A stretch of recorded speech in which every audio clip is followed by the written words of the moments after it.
Kanye West did a Super Bowl commercial to put up on Poopsie sign. What? What do you mean? No, I'm not gonna buy it. Like, what's the problem?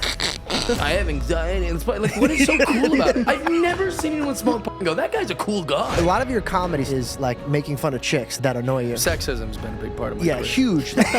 My car wrapped around a tree. I wonder if the cops are gonna ask questions. And then I just ran. So the cops found me immediately. We had a little wrestling match, and then because my parents were so aggressively against church, I think that was part of me rebelling too. That's hilarious. That's Your so rebellion Brian, is like, I'm going to God. Yeah, you'll see. Jesus is good, Mom. Slam my door. I'm just playing, I don't fight, I just pray. I only go the way of mistake. That's lovely, George. I love it. They're a real gift to be around. Yeah, that was awesome. That's a very good question. I love you guys. You've given me something to think about. Over for a lot of outlets. I'm a liberal. I just care about how things look. That's how we're starting it. Please. Right there. That's the first line. Welcome back to the George Janko Show. I am with Jeff Die. And let me tell you something. You're going to die of laughter if you go to his comedy sets, which I had the privilege of watching you. Yeah. And the first time I performed at the Laugh Factory. Yeah, I was there. I was there that night. Dude, you gave me so much confidence. So I just want to say you're thank a very you. confident guy, and that's most of comedy. Yeah. Yeah, you're great. Very, very great. It was also like when Enrique was running things at the Laugh Factory, who's a mutual friend of ours, very good guy. Shout out to Enrique. But he was so good at it. Like, he had good comics who maybe weren't like I'm a good comic, but I'm not like famous. So it's like, if you put me up there, I'm going to do really well. You crush. But that doesn't mean you've heard of me. It doesn't mean, like whatever. It's just they'll be like, who's that guy? That guy was really good. And then you have other people that are very famous and are good, So then you get like a Chris D'Elia or someone who's like famous, but then they're also good at stand-up. And then you have some guys like T.I., who cares if they're good or bad? Because they're so famous that people are like, we saw T.I. And also, like, that's not a slander to T.I., but he is to comedy as I am to rap. Like, he hasn't been doing it long enough to be good.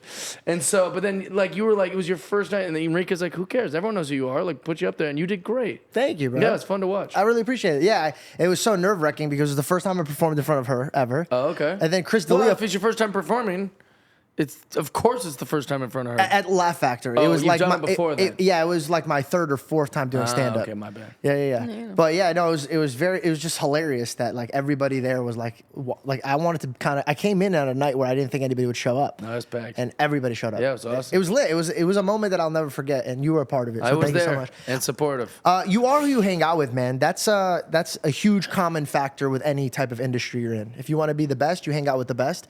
What if the best doesn't let you hang out with them,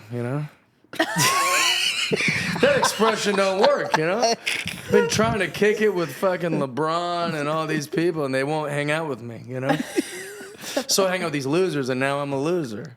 Well, I'm offended because I was leading up to hanging out with you. Now I am going to retract all that. I would love to hang out with you. No, now we're done. I'd hang out with you. Okay. We don't hang out. But what I was going to say before you just made this all pointless now, me saying this, is that when I got to the chance to hang out with you, D'Elia at his house, he was hanging out, and when you're at a party, there's always a funny guy. Yeah. And that guy's like usually me.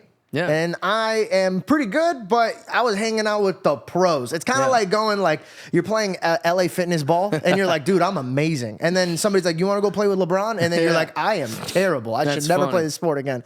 But watching you guys all like tell jokes at like at a table, I realized this. Your fans are all like get to see you guys like perform and it's great, but man, I wish they got to see you guys just chilling in the kitchen. Bro, hilarious. My favorite thing about hanging out with comedians is that there's no rules. Yeah. So like there's the permission to speak freely. So even when you're wrong, like or even when you say something like horrific, everyone is like, oh, Jeff was just trying to do a joke. So like you can be, and that freedom is you gotta realize that it's very rare. Yeah. Like, would your friend just let you be racist or just let you be sexist or just let you make a wildly unethical bit about, like, abortion or something? But when you're hanging with comics, everything's fine. You can say anything you want, and that's a good feeling. Yeah. Yeah. Okay, so walk me through this, bro. You've been doing stand-up for quite some time, and I feel like you went through this phase where it's like stand-up comedy was always cool. It was always something, but back in the day, it was like to get your foot into the door to go and be a movie star or do something fun and exciting like that. And then it got very popular because of social media. Dane Cook was like one of the first that were like, hey, dude, we should use MySpace. We should use this. So social media kind of took it off to a whole different level. But on the bad side of things, it's like they kind of filtered you guys. They like welcomed a new audience, but the audience is like, we like this, but only if you guys speak the way we like it. What was it like being able to like go onto stages, say whatever you want, feeling comfortable, knowing that everybody kind of understands when you buy a ticket here, you're telling a joke. Yeah. And then going through this type of relationship in Hollywood, everybody's like, you better watch your mouth. You better not say this. Well, what did that feel like? It's a constant battle, I think. There's always been these chapters of comedy where that's a thing. You know, so like when I was in Seattle, you could say anything you want as long as it wasn't conservative. You know, because Seattle's so liberal. Like even if you're a bad comedian, you just go, fuck George Bush, and then everyone laughs. It's just very easy, simple shit. And so then times kind of have evolved to where nothing was shocking, right? Then it became just like we've heard everything. We have the internet. We have porn everywhere. We have like the world became so numb. Yeah, like nefarious and provocative that like how could you even say a word that would be shocking? And then enter liberals. And now it's really easy to be shocking because they're all like clutching their pearls and being like, you can't say that. And you're like, well, I just did, dude. So it's a pretty good feeling. So thank God for these snowflake ass liberals because they make us look edgy. Well, it's nice that you've found a way to spin it. Because a lot of comedians are frustrated. You feel like you have to filter yourself. No, I don't. So at least it's really great. Have you ever almost filtered yourself? Oh, I think I spent a big part of my career filtering myself because I was like, well, let's not ruffle any feathers. I would like everyone to like me. Yeah. Let's just make jokes about cats and jokes about, Disneyland and shit. And then I realized no one cares about that. And even when people come, they go, oh, that guy was really funny, the guy that joked about cats in Disneyland. But they won't share the clip. They're not going to go, you got to see this guy. He's talking about cats. Like, no one cares. It's so low stakes that, like, nobody shares it or cares. I feel like Nick does a pretty good job at it. Nick. I forgot his last name. He's selling out stage. He was like the number one. Oh, you thinking of Nate Bargatze? Thank you. Nate. Not he Nick. does a great job. I'm an idiot. That's all right. Okay, sorry. It's okay. There's lots of names. But the thing about Nate that is great is he's still got edge. He gets credit for being like this clean comedian. So like Brian Regan, Nate Bargatze, Jerry Seinfeld, those are like the top like 3 clean guys I can think of, maybe Jim Gaffigan. But they still have this kind of like edge to them.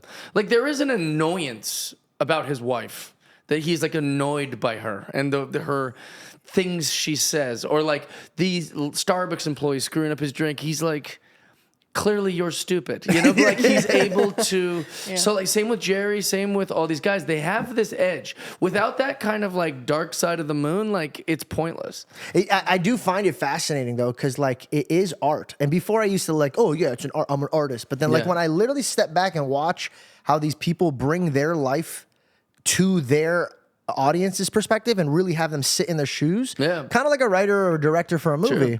It's really fascinating to watch like how this person gets frustrated and then starts spilling out the things, and this person's clean and this person's really graphic. There's comics that I can't even swallow, and then there's comics that I'm like, oh, he's boring, but they all have their own audience. And I've learned that if you speak what you feel, you will gather people that agree with you.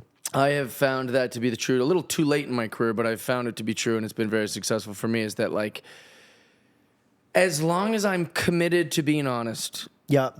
So even if the crowd hates me, and plenty do, they go, at least this motherfucker's being honest. Like there is this idea, like I can't tell you how many times like I'll do like a racial joke, which is like a sin in our industry for a white guy to say something that any other race would be allowed to say. I'll say it, and I'll watch black people get annoyed, and then be like, at least this motherfucker isn't afraid. At least he's, you know what I mean? Like, at least he's up there going, like, at least he's not trying to pander to us, or like that's what's cringy, is when comics go up there and they're like, and they're saying all this, like, whatever. Audiences can smell that. They can just go, this is a phony ass motherfucker. I literally said this the other day on a podcast. I go, it's all about authenticity. Yep. Like even in movies, if you look at the bad guy, you like him because he's being real. Right. It's like who his character is. So you're just like, oh, it makes sense for that person. Yeah. And that doesn't mean we're right. It just means we're being honest to like what we think. We're learning. So like you could be wrong. You have the freedom to be wrong, but it's like at least that's really what he thinks, and he's not just pandering. Is that something that you wish you kind of knew when you were doing like Last Comic Standing? Like you wish you kind of. I think I was too young. I think it was okay. I think the time it took, like, no one wants to hear a 25-year-old talk to them about politics or relationships. You know what I'm saying? Like, they go, what? Like, what's he going to teach us? Now, there's exceptions. You know, freaking Bo Burnham is like Mensa level genius. Like, we might listen to him. I think a 25-year-old should be having fun. Go have fun. Live and talk to me about whatever your interests are, the things you know about. That's a good perspective for you. I think you have to go through some shit before you can talk about it, or you have to live a little. You know, like, you have to fall from grace before you can attain it. And so it's That's like, deep. you can't just immediately be like, here's what I think. You're like, you're 17. Shut the fuck up. You don't. You don't know about Syria, you know, like, you know, when my niece is like lecturing me about the Middle East, I'm like, you know nothing. Just enjoy college. Take down the tent. Go party. Go learn some things. Like, you don't have the answers to this. Did you enjoy college? I didn't even do college, no. But I mean, like, when I was college aged, I would hang out with my college aged friends, and we would like party and stuff. But I was way too dumb and poor to go to college. When did you start doing stand up? 2005. How old were you around? It was probably like 23. 23? Yeah. So it would have been like right as people were getting out of college. What made you get into stand up? I've always wanted to be a comedian. I always told everyone to be a comedian. It took me a few years, kind of my walk through the forest, if you will, or what, you know, through the desert. Like, that was me looking for the confidence to go to a comedy club and like try it. And then, Does that make sense? Like, I knew I wanted to be a stand-up forever. If you'd have asked me in, like, or not stand-up, but I knew I wanted to be a comedian. If you've asked me in second grade, like, what are you going to be when you grow up? I would have said comedian. But it doesn't, there's a difference between knowing I want to do it and then, like, taking the steps to go do it. Absolutely. And I didn't really know what it was like to be a comedian because, like, my idea of a comedian was, like, Chris Farley. Or, like, people on TV. Like, I would see, like, SNL or Chris movies. Farley, is that from... Chris Farley's from SNL. He's like one of the funniest guys in the 90s. He died of a drug overdose. Very, very funny comedian. If anybody in your audience doesn't know who he is, look him up. He's brilliant. But I'd be like, well, he's not working. He's just on my TV all the time being funny. I'll just do what he does. But I didn't know what that meant or how to pursue that. So after high school, all my friends went to college. There was no chance in hell I was going to college. What were you doing while they were in college? I was a youth group leader and a young life leader. And Bro, I'm starting to realize there's a pattern to this. Interesting. It's like people who do stand up are very, very good at gathering and speaking to just an audience. So you just kind of have to find. Yeah. I just said I do. Sorry. Clip it. I realize this. We're all preachers. Sure. And I think that's like something to take. 100%. Even if you don't believe in God, you're still preaching whatever you believe in. Absolutely. So technically, you didn't fall too far from where you wanted to be. And I think that's why God put me here. Amen. I really believe that. And also, like, if we're gonna go down that route, I think maybe I wasn't ready to be a comedian yet either. Like, as far as like when I was fresh out of high school, similar to what I was just saying, I was trying to figure out who I was, and I was like young and didn't know a lot of things, but I knew love and I knew how to like make people feel good and like speak to them about Jesus. But that doesn't mean I'm gonna be a great comic. And then also I was kind of being rebellious a little bit. Like, I was like new to drugs, or not drugs. Like, new to, well, drinking is a drug. Yeah. I turned 21, and then I was like, because I didn't have a drop of alcohol till I was 21, and then I turned 21. I was like, we could do this now? And I'm just like, drink every night. And I was like, this is awesome. The Bible doesn't say it, don't, you know. But that's so, by the way, that shows your heart that you were just waiting until it's appropriate for you to be. Yeah, and I think I was going through, like the desert. Like, I was kind of searching for who I was and trying to like figure out. And I don't think any of the stand-up would have been good if I'd have been going then. It would have just been confusing. You have to find weird. out who you are before you stand in front of others. We're still figuring it out. So I love this. Now, you are sober now. Yes. What did it ever 16 run months. Did it ever run into a problem? Oh yeah, it was a terrible problem. Yeah, Okay, could you run me it was through a that? nightly problem. Yeah. Okay, when did you realize that? Oh man, this is like an actual problem. I gotta stop. So about 16 months ago, I think it was around that time. I can tell you the exact date if you want to. That's so funny. I crashed my car, and I, in the moment of crashing it, not related to the drinking, I was like, I wonder if there's still booze in my system from last night, because like I crashed it in the morning, but I was up all night drinking, and so then I was like, once I had crashed, like just in the 10th of a second of me sitting there with like my car wrapped around a tree, I was like, I wonder if the cops are going to ask questions about, like if I have any alcohol in my system. So I thought all these thoughts, and then I just ran. You just ran. Yep, left the car, left everything. Cops found me in, I don't know, 30 seconds. It was pretty easy to find. Just a big tall guy like on a Sunday morning running away from the car. It was the worst criminal in the history of the world. So the cops found me immediately. We had a little wrestling match, and then he put me, I went to jail for 15 hours. How was it? Scary. Yeah? Yeah, real scary. I know now why you remember the exact date. Oh yeah, it was very, very humiliating. And then, but I didn't stop drinking. I didn't. I literally was having drinks that, like, once I got out of jail, I was having drinks, and I was like, man, that was spooky, and I got to figure out my car, and now I have a DUI, and like all this different stuff. Oh, they hit you with the DUI? Oh, for sure, yeah. Like that's why they arrested me, because I like left the scene, and then they gave me like a breathalyzer and all that stuff. And I wonder if you would have just chilled there. I know. I I don't think know. he knows that. No, but I do wonder, like, what would have happened. But Yeah, I think just it chill. probably I'd be like, would I didn't still. see Like this you tree. crashed, yeah. Yeah, lost control.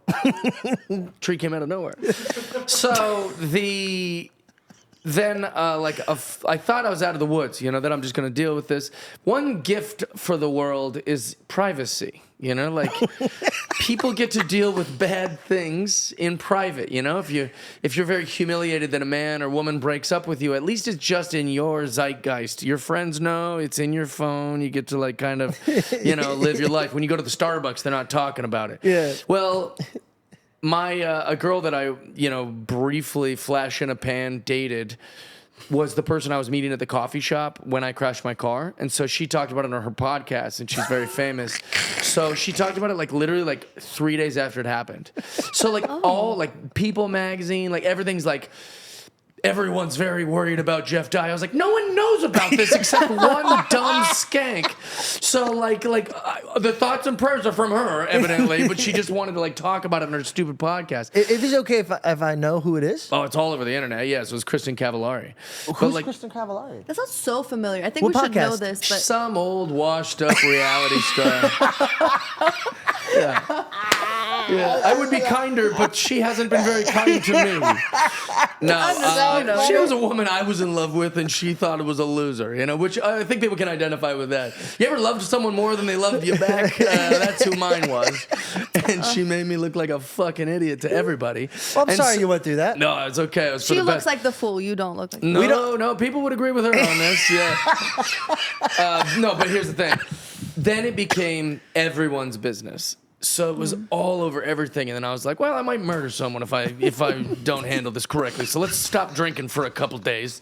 And then the couple days, I felt so much more clear, and I felt like my skin was better. Everything was better without the drinking. I was like, there might be something to this no drinking thing, So then I went to AA. I was invited by Bobby Lee to his like AA group because he read about it in TMZ, and so because everyone was hearing about it, then it became their business. They started talking to me about it, and so then because Wait, so Bobby reached out and just checked in on you? Well, they read it in TMZ, and then like I was at the Comedy Store, and Bobby like came up to me. He's like, "Hey, can I talk to you?" And I was like, "Oh, great! Like, what did I do? Like, why? When a comic asks you to talk privately, you're like, it's not great. Did I steal a joke? Are we dating the same girl? Like what's up?" So I came out. He goes, "Yeah, we have an AA meeting once a week, and I don't know if you have a problem, but if you want, you're more than invited." And so I went to that, and it was beautiful. I cried my eyes out. I told everyone my thing, and that was the day. Like I was like, "All right, I'm never drinking again." And I haven't. Thank God. Bobby Lee is a phony. He's fake. You think because so? he puts on this like, oh, I make jokes all the time. He's such a big heart, and he loves so many people. He is a good guy. Yeah. Like I don't even. He doesn't show that part of him on the podcast. Well, it's because he's a He is such guy. a lovable human being. He's an unusual man. Yeah, like I've never met a guy like him He's in my super life. honest. He'll just tell you what's on his heart. Or like, Yeah, he's unpredictable. Like I Yeah. don't know where I am with him at any time. I don't think That's what he makes him knows where he's funny. at. That's what makes I it so don't. funny. I you know, but I don't need life to be funny all day. Yeah, it is very funny. Yeah. But I'm just sitting there going, "Are we friends, bud? Like I love you." Dude, that's so funny. Every person I've ever met has had the same question with Bobby Lee. Bobby Lee's a legend within the legends. Sure. It's such a funny 100%. thing. Yeah. One of my favorite episodes was getting to sit with him, and bro, I didn't like we never chopped it up after we had a Didn't problem. they give you a hard time A about huge Bobby? hard time, dog. Yeah, I and remember. then he sat down. And by the way, like you would think when he comes here, he's gonna come up to me and be like, "Hey, by the way, like let's just talk." Like, no, he's like, "Let's do this," and he sits down and we just talking on the podcast. And he was just such a sweetheart. Yeah, he's a good guy. He's a good dude. Yeah. Anyways, let's go back. So you're at AA, you're crying. This is a good feeling for you. Yeah, and I you never really touched a felt drink kind since? of like it was a repentance or like a baptism of like, oh, I can have like a new life, and I'm gonna start this. Also, it's like I don't. This is probably not a smart thing to say publicly, but like I'm not even positive I had a huge problem, but it was affecting my life. You know, like it was affecting my life enough that I was like, oh, I can be better without it. I also feel like if you do drugs or drink a lot of alcohol like me, it's like a cheat code. Now I'm like talking to women or like hanging out or I'm like talking to my boss at comedy clubs or just other people. And I'm like, dude, I got the edge on everybody. Cause they're all like blurry. They all smoke pot from morning to night. They're all like drinking at night. They're all pilled up, microdosing this, blah, blah, blah. And I'm like limitless, you know? Like I'm like, I have the edge on everyone. It's true. It's like a cheat code. You could do anything at any time. It's wild. Right. I felt like this my whole life up until like 25 or 26 is when I started smoking. COVID is when it really hit me hard. For everybody. Yeah. COVID is like when I just, because I had nothing to do, nowhere to go. Like, so I was like, all right, I'll just pick up this habit. And it was hard to put down. I recently. But what were you smoking? Marijuana. Okay. So I recently got out of that like full blown addiction of like, oh, I have to smoke every day. That's it was great. really, really A lot bad. of people won't even admit that it's an addiction. They're like, oh, it's pot. Yeah. And they just live their life blurry for, you know, it's like. It's true. Dude, you know what I realized? And this is just for me, not just for everybody. I didn't know I was coping. And that is the problem. People think they're just doing it because it's their lifestyle, but they're replacing something with something good. Sure. And so when I realized, I'm like, oh man, like I got to get better at like dealing with my emotions or figuring it out because it's such an easy way to get out of it. Like I had a hard day at work. It gives you the motivation to work really, really hard and then just numb yourself at night. Right. And so when I caught myself, I was like, all right, I got to be better. And when I got to that level of like putting it down, dude, it's like I forgot how awake I was and how like my thoughts, I wasn't foggy, I wasn't tired. So it's, and by the way, they lie. They say it's not addicting. That is a It's lie. definitely addicting. Everything's addicting. Have I you will ever say this smoked? too. Why are we making it cool? What is so cool about pot?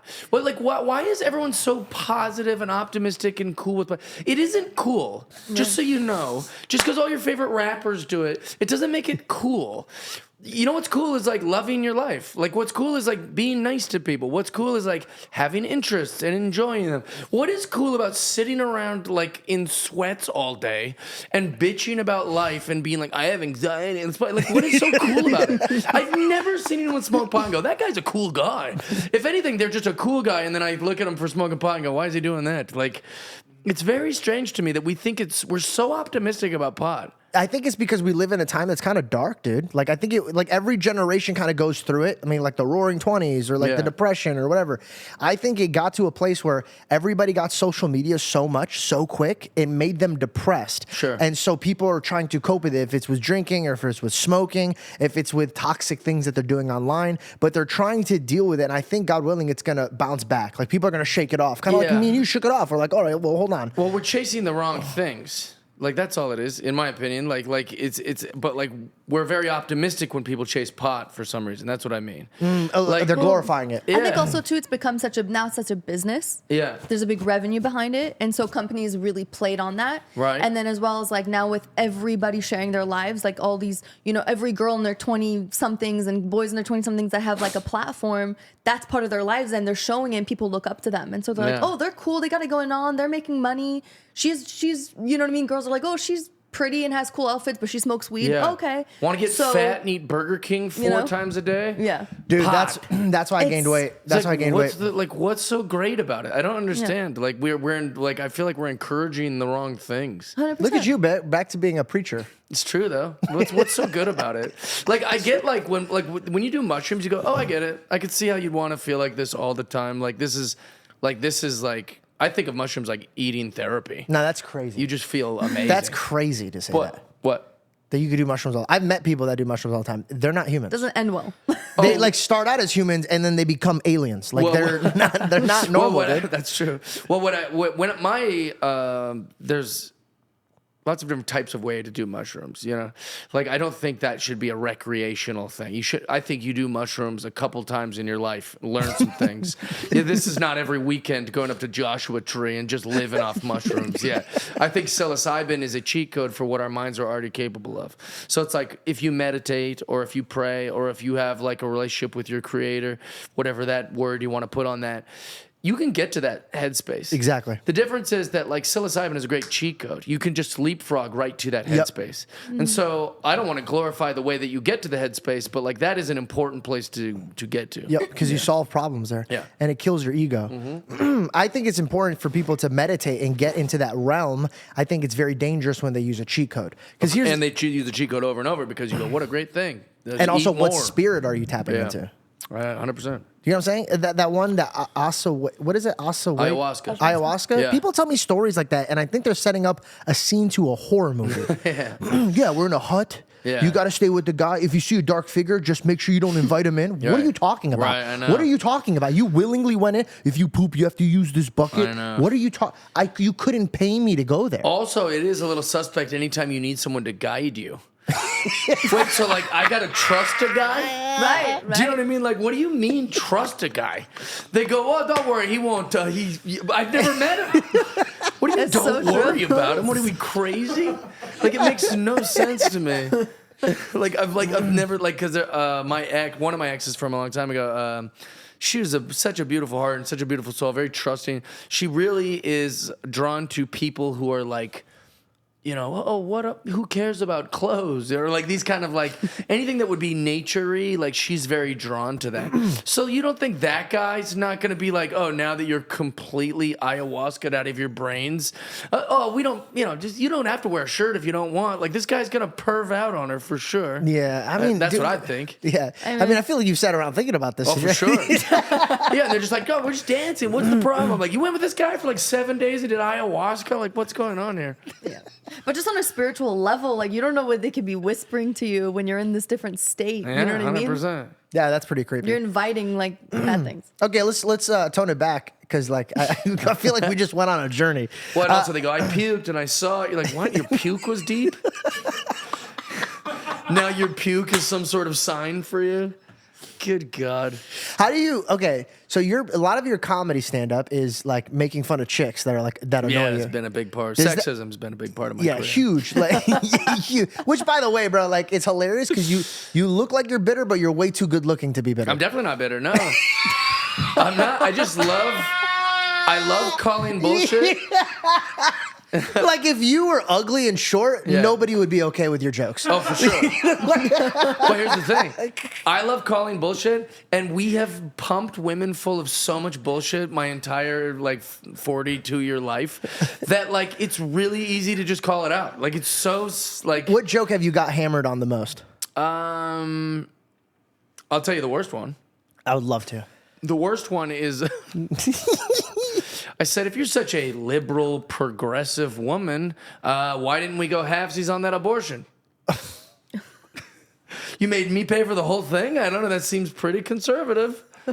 Daddy's buying? That seems crazy. Thought we could split this check. Well, that's a little dark. Aggressive, yeah. That's a little dark. I told you it's the worst one. And they hammered me for it. Yeah. No, but what I was going to say is about like women in general, we've just completely lied to them. We've completely lied them. Like either A, we reduce them to their most sexual, barbaric behavior, which is sex and foreplay and all this stuff. And then we tell them that it's good. Oh, you go girl, you're a boss girl. You made 30 grand this month on OnlyFans, while just reducing them to just like a pussy and tits and lips. Yeah. Like, and then we pretend to them It's true. that they are empowered by this, which is the devil. Like, that's just a lie. Yeah. But so not only get them to be just this thing we whack off to, but also act like we're rewarding them by just giving them money and pretending that they're heroes for it. And That's so funny you say that because back in the day, it was like a huge taboo, like way It ago. is. It should be. And now it's feminism. Right. Well, that's the thing. Would you want your wife or girlfriend to be on OnlyFans? No, but I make jokes all the time about it. But I know, but why wouldn't you? because Well, that's for you. That's what yeah, intimacy is. of course. Yeah. And so it's not for of any guy with $6. It's not for like, you know, That it's, no, it's no, that's wrong. crazy to me. Yeah. I actually did talk to her about this the other day. I said, not today, when we were first dating, there was people that we knew that was like starting to do OnlyFans. And I was telling her, I was like, man, it's crazy because we make jokes, but man, imagine how much money you would make because we have a huge audience. Right. And millions. Sure. And I go, but it's so crazy that like once you put a value on it, then it's done. And then on top of that, it's like, and no disrespect to any man that is dating somebody that is in that field, but my God, when like, and this might sound a little like dramatic, but when I undress her, when we're getting intimate, it's like a gift to me. It's like Of course, it's for you. It's for me. That's why we don't tell all our secrets, because those are for each other. We don't tell all the intimate secrets of our, because that's for us. There's a reason why if you were with an OnlyFans girl and you went to a fine restaurant and you're both dressed great and you're like, she'll pay, she makes tons of money on OnlyFans. Like, there's a reason that would embarrass her. It's because even she knows it's wrong. Even she knows. Whereas if she was a famous actress or something, you're like, she's gonna pay. She's killing it. She just booked a big movie. She would be like a little modest, but she'd still be proud that you were proud of what she does. Mm-hmm. She knows it's wrong. Everyone knows it's wrong. And another part that I don't get is like, why are we so pro-sex worker but so anti-sex customer? Right? Like we go, you go, girl, blah, blah, blah. But like we're all like embarrassed that we're like whacking off to the computer and like we get shamed for it. All these incels are whacking off all day. It's like, well, that's who's paying for all these girls who act like they're so like boss bitches, you know? You're not. You're a whore. I really opened up on well, yeah, but that's the thing. It's like you're not heroic for making a lot of money prostituting yourself on the internet. If you need to do what you got to do, I'm not judging it. It's America, and you do whatever you want to do to get paid. But you're not like cool or a hero for just being like a internet prostitute. Also, can I say something? and me, this is not me taking shots. This is just my perspective of life. And maybe not all men. Yeah, maybe all men might agree with me, but the other day I came home and the house smelled like a home. She's making like the most amazing dinner. She like took care of the house. She's packing up our stuff for our travel. I walked in and I felt like I was at home. And I looked at her. I go, you don't understand. If I could trade what I just walked into for $20 million a month, right? I wouldn't. Because what you're doing is you're making this a home. Yeah. And so when girls validate them bringing home a paycheck, it's like, leave the check. Don't bring it home. Yeah, who cares? I'd rather you come home with dignity and integrity and love and respect. Well, that's all it is. If you want to go out and There's work. nothing respectful about watching your partner like do the most like primitive thing in the world for just anyone who has $6 on the internet. Like that, it's similar to like my hang-ups with like the LGBT community. It's like they've reduced themselves to just who they fuck. Like they've just completely been like, I'm gay. I go to gay bars. I go to kickball. That's a gay kickball league, and I'm gay. And I'm gay. I'm like, what else, dude? What else are you doing? I'd like to get to know you as a person. Why is everything reduced to your most primal sexual act? I don't even care who you fuck. I mean, it's fine if you want to tell me who you fuck, and we're good enough buddies or whatever. Okay, but like that's your whole identity. It's embarrassing. I think so. If you scale it back, I think it's because like in their realm of mind, they weren't allowed to in the past. Like for example, long before they were born. So who cares? Yeah. Right? Yeah. I'm just trying to be like on the fence, like just. I know, but my point is, I still love them, but it's just like we should be embarrassed of the way we're behaving. I think it's so like pandering and like virtue signaling. Like I have gay friends. Whoa, you probably had gay friends your whole life. They didn't feel comfortable telling you they were gay. Who cares? Yeah, I mean, I think it's like we were just talking about this. Sometimes people want to make such a point about something that then they actually end up excluding themselves, because then instead of putting yourself, you want to be included with everybody, you've now removed yourself and you said, well, no, this is the group that we are and you guys are not allowed because this is our group. It's self-segregation. So you're the one, separating yourself. Yeah. And not to bring it back to religion, but what she's going off on is the 2 commandments that God left us with. Love your God with all your heart and love your neighbors. If you get to a place where like, hey, we love you, it's no big deal, or you got to love me, like people are just so worried about not being loved that they act on that. But people get so hung up on the loving part that they forget that we should also that it's more complex than that. It's more complex than just the loving. It is as simple as loving each other. But that now love doesn't just mean we can just go, let everyone do whatever they want. And I know that guy came over and stole my TV from my house, but like, I love him. You know, God called me to love him. It's like, there's also like millions of little subsec layers above just loving each other. I have a lot of friends from all different walks of life, different religions, sexualities, etc. And that doesn't mean I don't have opinions about what they're doing. I still love them, but I don't just accept all the things that they're doing. Mm-hmm. I think I just saw someone talk about this, and we have to realize that loving someone is you love them so much you're willing to have that uncomfortable conversation with them. And God calls us to do that. Yeah, He calls us to go to our brothers and sisters and sit down and be like, hey, this is what's happening. Let's better our relationship. And it's honest. Right. Yeah, the other day, Bella was like, we're just laughing about me being too honest. Like, I'll just tell you how it is. So, like, I had to work backwards. I had to be a little bit kinder, but I'm way too more direct. And the reason behind is if you ever hung out with a friend and he stops acting like how he usually acts, and you kind of like get a little cringed because he's trying to be different in front of people. You see that? It happens a lot. Code switching. Yes.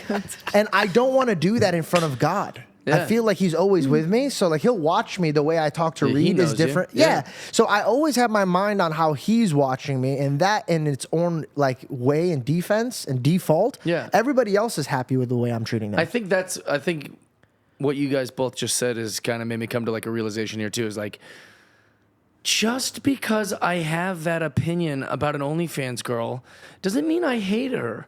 It doesn't mean like I'm mad at her. It doesn't mean I'm even like thinking she can't do and say whatever she wants. I'm just thinking and saying whatever the hell I want about it. It's all. Those can both coexist. And I think that like sometimes the baby gets thrown out with the bathwater. They hear the joke and they go, have you heard him? He hates only. It's like, no, I don't. I just have a strong opinion about that profession. You have a strong opinion about it as well, and we can both get along. At the end of the day, does anyone really care what Jeff Dye thinks about these subjects? A lot of people. No, but I mean, like, no, they're just here for the laugh, and then they leave, you know? The trans community will be zero affected by me. No matter what I think about them, why do they care what I think about them? Yeah, I think we got to make sure we get to a comfortable place of everybody being able to speak their minds. Sure. But question, like, this might be crazy, but at what point do we draw the line and be like, hey, zip it, buddy, you're getting kind of crazy? Like, for example, Kanye West. Right. Like, that is crazy. He did a Super Bowl commercial to put up a Nazi sign. What? What do you mean? No. What's the problem? You have to care. Why? You have to Why care. do I have to care? That's too much. You didn't see the T-shirt? Yes, it's terrible. It's a terrible thing. You don't think I'm not gonna buy it. I didn't like. What's the problem? You think you have to care? Do you think there are not shirts being sold somewhere with terrible things on it? No, but don't you think that somebody with that much influence could cause? He's just ruining his own life. No, I know, but he's ruining his own life. influencing people, dude. You think so? Oh yeah, bro. Who? Do you think anyone right now is going, man, maybe he's making some good points? No, that he looks like an idiot. He's ruining everything he's created, and it's like his right to tear it down.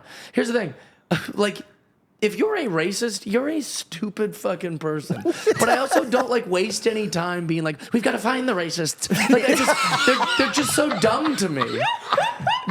They're like invisible. They're like these dumb, stupid people. No, it's similar to like Nazis. Like, I didn't even know that was still a thing. It's so laughably archaic and like have you ever met a Nazi in your life? One time. Where? In school. And how? In school, he came up to me and said some very mean things Well, to he's me. a classmate who's he had a a Nazi. tattoo of a Nazi You sign. had a tattoo classmate. Yes, dude. How old were you? I was in high school. He was 18. Tattoos in there. And he got held back, so I think he was like 19 too. They're more. This is a true story. There's more trans people than Nazis right now. But what if they joined forces? That's the thing. It's like it's so silly to me that like I don't get worked up like David Schwimmer from Friends is like, can you believe what Kanye's like? Who cares? Yeah, he did. He wanted to take him down. If like I got no use for people like Kanye. Like they're just invisible. Have you heard his music though? Yeah, the old stuff was really great. Yeah, we were just listening to it on the way. It was what song? It was God Is. God Is. We were Were you listening today, even though you know that he did all that stuff? Well, that's why I was listening to him. Like, where did he go? Like, how do you go from that? Just kidding. You can listen to that. So true. So close to God. But this is curious thing because before I said all that shit, you guys felt like you had to care. I think you should. I still think Because you you've should. been taught, wait, we have to, that must be a wrong thing. That must be a wrong, you know what I think is a wrong thing? Marxism. And like, Black Lives Matter was openly Marxist. I think communists are bad, and we have like half of our political system is like pro-communism.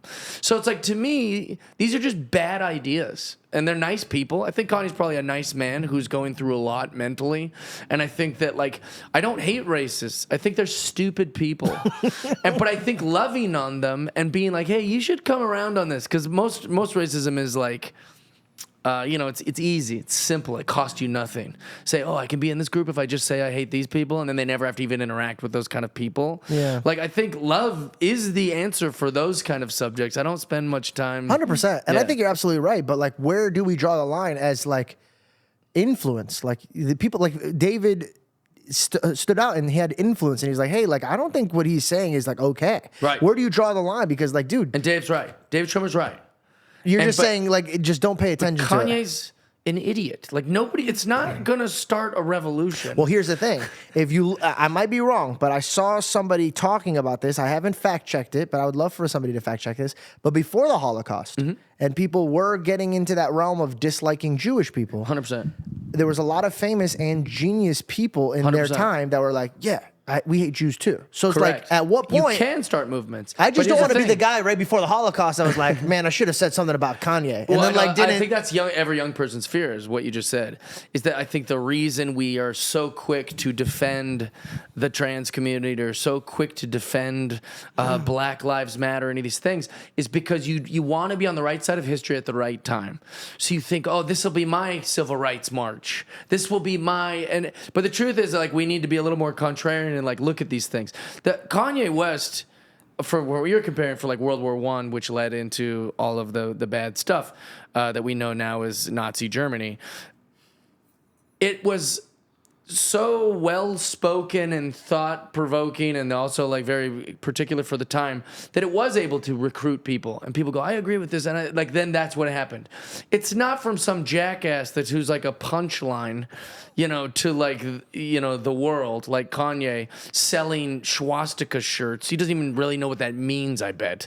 On crazy Super why Bowl you do ad, that. And it's fair, and I agree with what you're saying, but I think at the same time, it's like, I think we're able to know that. I think we have Yeah. the wisdom to be able to know that and see him and be like, that's wrong. It doesn't make sense. Let's just not pay attention to him. Right. But there's also so many people who are lost and who don't have guidance, who don't have, you know what I mean, maybe a relationship with God. They don't have the wisdom in their life Sure. to know that's wrong. Right. And they look at him like that's our guide.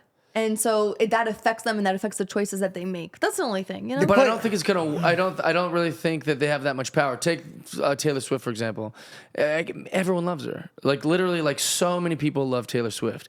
And she said, "Here's who you should vote for." And even her own like robotic, like, we love Taylor Swift fans were like, we'll take the music. Because it didn't even get like a single vote for Kamala Harris. Even though they love Taylor Swift, most of those are Southern, Midwest. These are like girls who have dads and have men in their lives, and they see their communities and they go, no, I'd probably rather have Donald Trump. But like, they were able to separate themselves, even as minors. Well, I guess they can't vote if they're a minor, but they would even they were smart enough to go, well, I can separate my pop stars from their political beliefs. Don't you think? Yeah. That's fair. Yeah, no, I agree with that. Very good point. Do you guys remember when you were growing up and there was only a few celebrities? Do you know what I'm saying? Like, there was only like the Nickelodeon stars, the Disney stars, and Yeah. like a few pop stars. I could probably name all of the people I grew up watching. Now everyone's famous. It's like there's so much of a catalog now. Yeah. Like, I don't know. To me, it was just like a lot. It was less. It was even less when I was growing up. Yeah, for Right. sure. It just keeps growing. Yeah. Now the question is, not to jump into conspiracies, but it's something I would actually like to know. Do you guys think Kanye West is a clone? No, All right. Well, that ended that. you do. But I've never even heard this conspiracy. Really? You haven't? Here's my take on Kanye. Also, let's state the record. It is bad to wear a Nazi shirt or to like have a Nazi shirt or to even like want to be near a swastika. Like, it's so. But I think what he's doing is he's a child who's acting out. What's the shockingest thing I could put on a shirt? And then we're taking the bait by going, someone's got to stop this man. And that just fuels the fire by giving him attention. So he's just doing it for attention. He's just a kid. He's like this broke little boy. And like broken, not broke financially, but like broken little boy. Like when he did his first kind of like big stunt was when he took the microphone away from Taylor Swift and said that Beyonce should have won, right? It's dumb. It was rude. Taylor Swift didn't deserve that. But that's what a little kid would do. Like a little kid would be like, hey, the person I wanted to win should win. I'm going to go. He just does all these like childlike things. You know, him wearing the Make America Great Again hat and like basically holding all the SNL cast members like hostage while he rants. It's because he was trying to be like contrarian. He was trying to be like, they told me because I'm black I have to vote a certain way, and I'm trying to tell everyone, hey, I'm not going to vote just the way you want me to vote because you think that I should, or because my race. Like, that's racist to tell me that I have to vote a certain way. So he just does these little like childlike act outs, and I think that that's all this is him. Like, he's trying to be like, what's the baddest thing I can do? Do you think his marriage with Kim Kardashian was real, or is it just like a stunt? I think it was real. Yeah, it seemed like it was real. They're just both climbers, so they were like, this will help us career-wise. Who knows? Do you ever have They problems kids. on dates with like jokes you've ever said? They're like, I like you, but you said this. And I don't Dude, like it. I'll tell you, it's been a constant problem. You said you're too honest. I'm very honest. I'm very direct.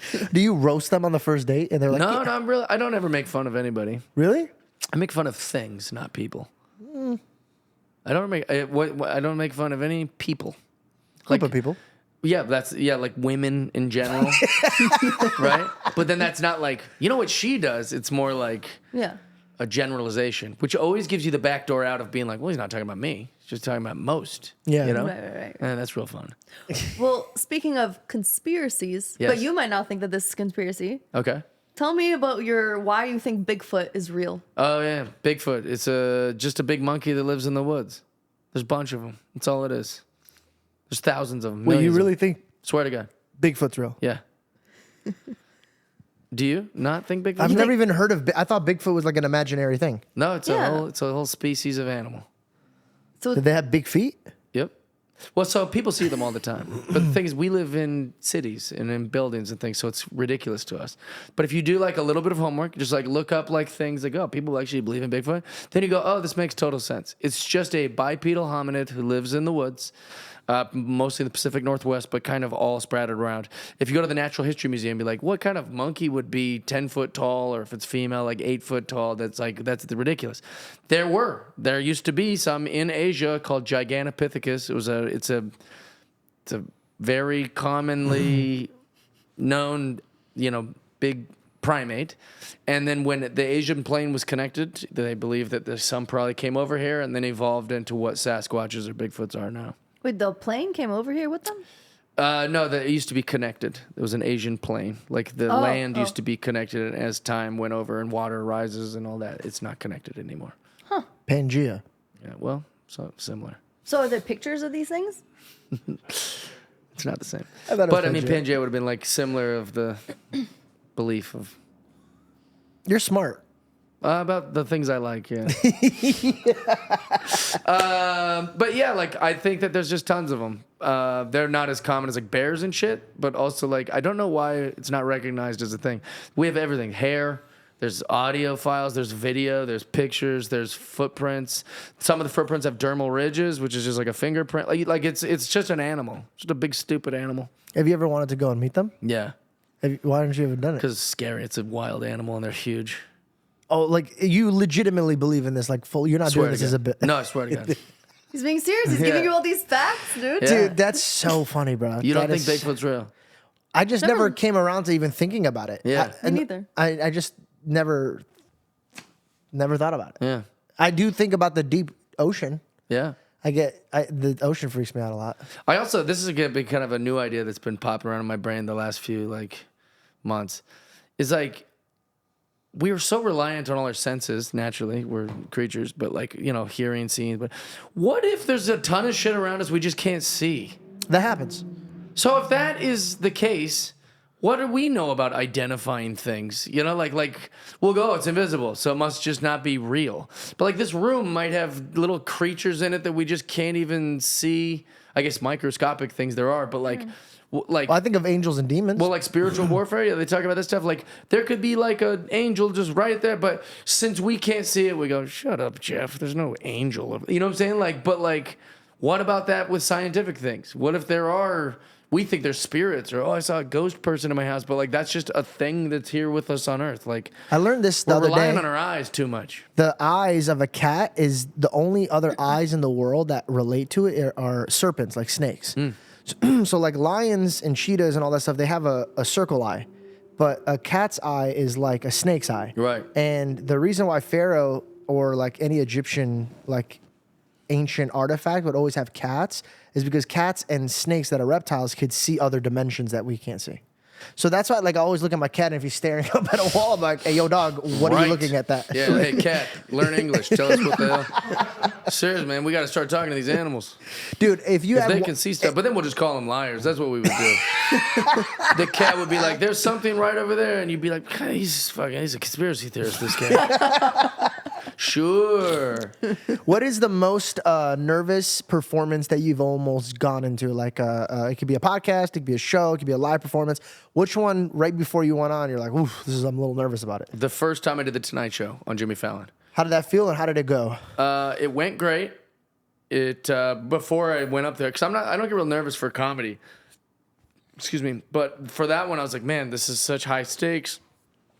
I've always believed the Tonight Show was like the highest you can go in stand-up.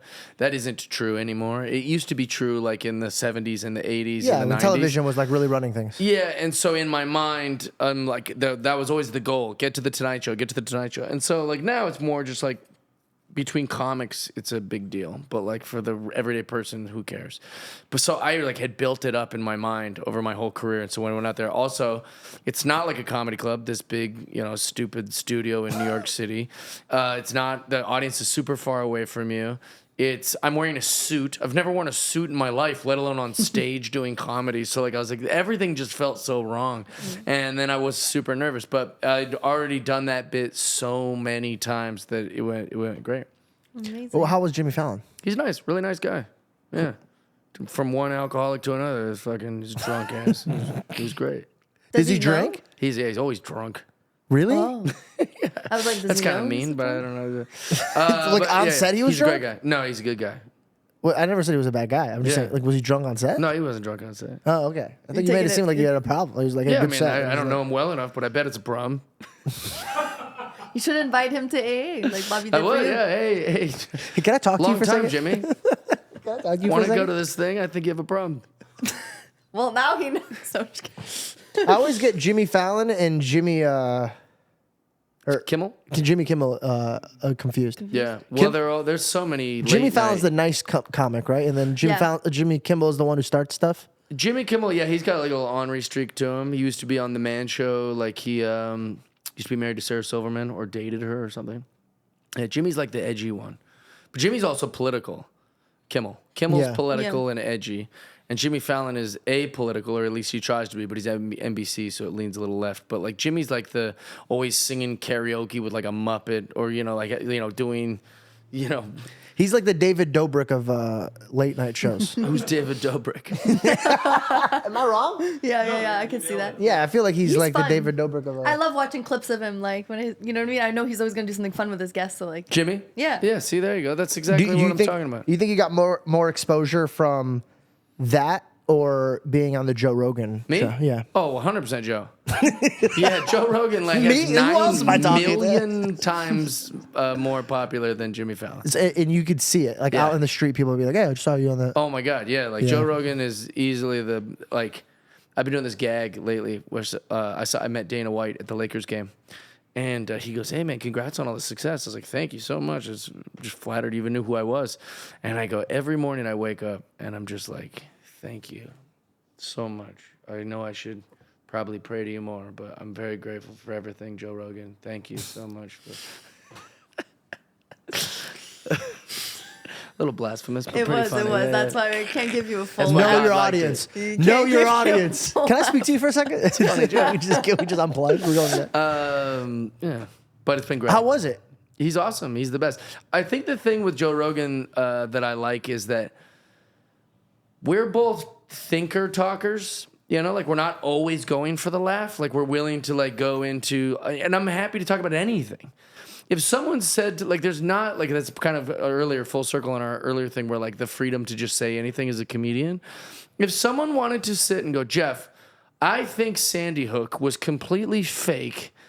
And here's why. I wouldn't feel uncomfortable talking about that. Like, I'm really willing to talk about any subject. Yeah. And Joe is also. There's no clutching of the pearls of like, oh, how could you say that? That's disrespectful. Or, oh, you're going to offend such and such group. Like, me and Joe have that in common. And then two, we're politically very similar. Like, we tend to think we have all the same interests. We both do stand-up. We both love stand-up. So it's hard to not come off. The struggle is I come off as a real yes man when I'm on Joe Rogan. Really? I just agree with everything, but we but it do looks like agree it- on everything. yeah, It's like, okay. there's no way to challenge Got a guy it. that I'm just agreeing with the whole time. Got it. So people go, oh, he's just simping to Joe. Like, he just agrees with everything Joe says. Like, it's just kind of a coincidence that me and Joe think very similar about these subjects. Yeah. I could see that. Yeah. And that could be tough too. We actually were talking about this on our podcast. Like we bring in so many like-minded people. It's just yes, Right. yes, And that's okay. and it brings up a boring conversation after I don't a while. think so. You don't think so? No, I think that's great. We're going back to it now. Well, just in general, it's like the comments aren't always productive. Like, people will read the comments, they're like, this guy said this, and you're like, yeah, but that guy's literally probably just trying to get you to engage with him. His feedback isn't always valuable. You don't read comments? I do, but I just like I don't think that they're at, like a guy will be like, this guy fucking sucks. You're not funny. You should quit. And then I was like, thanks for the feedback. You know, like, you know, just like be more constructive next time, you know? And then the very next thing he's like, I'm just playing, bro. I love you so much. I'm a huge, and it's like, he just wanted me to reply to him. Yeah. You know? I tend to read comments. I don't ever engage in comments. And if I do engage, it's only the positive ones. That's nice. I don't like to reward the meanie ones. Yeah. Well, they probably are writing it because they aren't really, it's not real. They like you. They want you to, that's their way of negging you. Like, oh, if I say this mean thing, he'll reply. Are you on tour right now? I'm always on tour. Really? Yeah. We're going on tour this year, and I'm very excited about it. Nice. What do you, all stand up or? Blend. It's going to be stand-up and podcasting. Cool.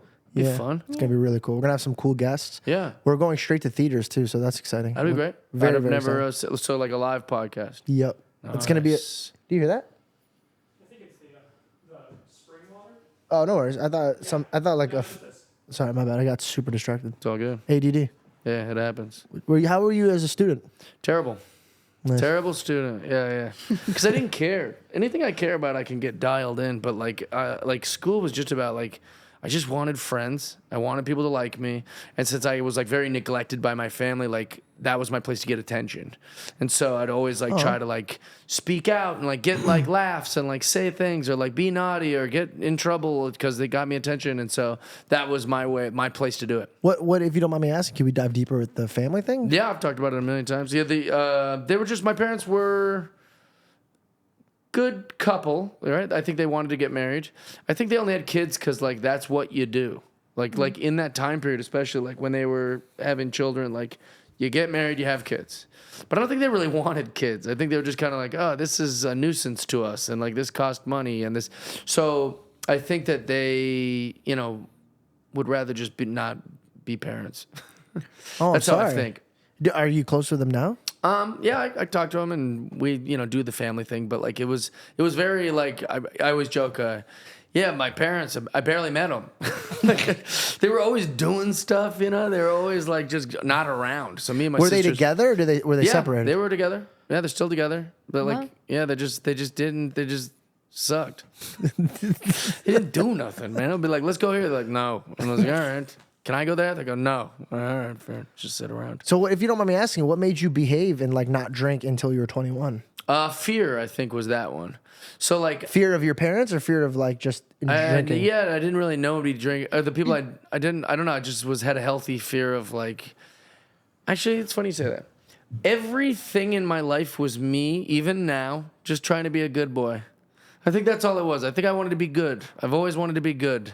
And so, like, I want to be nice to people because that's good. I want to be a good comedian because I do comedy, so I want to be a good, like, I'm always just trying to be a good boy. And so, like, Where'd you pick up that behavior? no idea. I think just you get rewarded when you're a good boy, and, like, that's what I'm always trying to do. Well, I mean, it's true. Yeah. I believe that. I believe that if you behave, you'll prosper. Yeah. Well, it's like that was my way of, like, if getting attention at times, you know, if you're in, like, a thing, you'd be like, oh, if I'm a real good boy. When did you get your faith? When I was young, or when I was in elementary school, I was too bad for the good kids and too good for the bad kids. So you're alone. Yeah, so because I didn't drink or the girls didn't like me and I didn't do drugs, all the bad kids were like, don't hang out with Jeff because he'll snitch on us. But then I was always blowing up mailboxes or throwing eggs at houses or rocks at cars. So all the good kids were like, don't hang out with that kid. He's bad. He's a terrorist. Yeah, so like I was kind of in this weird middle limbo where like when I was at school and all the kids had to be in the classroom and it was in the halls of the school, I was like a rock star. I was easily the most popular kid at my school in, you know, as far as numbers go.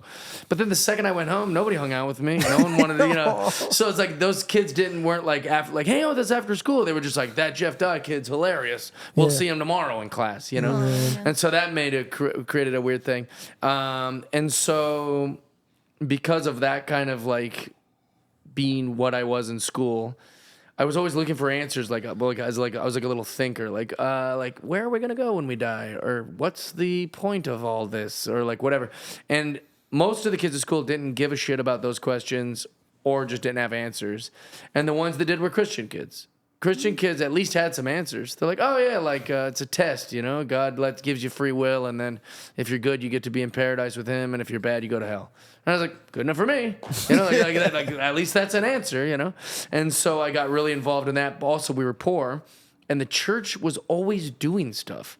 They'd be like, oh, we're doing this big camp, you know, that's gonna have like kickball and there's barracks and then we play these games. And I was like, I can't go to that. We don't have any money. And they're like, no, the church is paying for it. And I was like, cool. Well, and the church always had food and they always had like soda. It became your home. Oh, it was the best. Yeah, and they were so nice to me. Like they were the nicest kids. Also, it was so easy to be edgy around church kids. You know, I was immediately like the bad church kid. They're like, oh, he says shit. And like, you know, like, so that was fun. I just really liked the church people the best. And they were the nicest, and they had answers. Wow. I really like that, man. Yeah. And also that, like, we just got back into a church community. We were finding our perfect church, and the sense of community is such an important thing. That's all culture is. I feel like this generation really doesn't grasp that. Like, we go to, like, we had a small wedding, and I invited, like, 60 people. And she's like, dude, it's a small wedding. I go, yeah, this is the people that come to like Thanksgiving and Christmas. Like, this is our community. And this Sunday, my mom is inviting all of our family and friends, and it takes so much prep that she's literally gonna have my wife and my sister help her for 3 days prepping the food. But then when everybody comes, like it really does feel like a big community full of love. And like I grew up with that, and man, I wish every child got to have that. Yeah, it's a really cool thing to. Do you know how many Jewish people I know don't even care about the Torah or any of their Jewish? It's a community. They would like their little Jewish kids to hang out with other little Jewish kids. They want their wives to hang out. That's all it is for them. Yeah.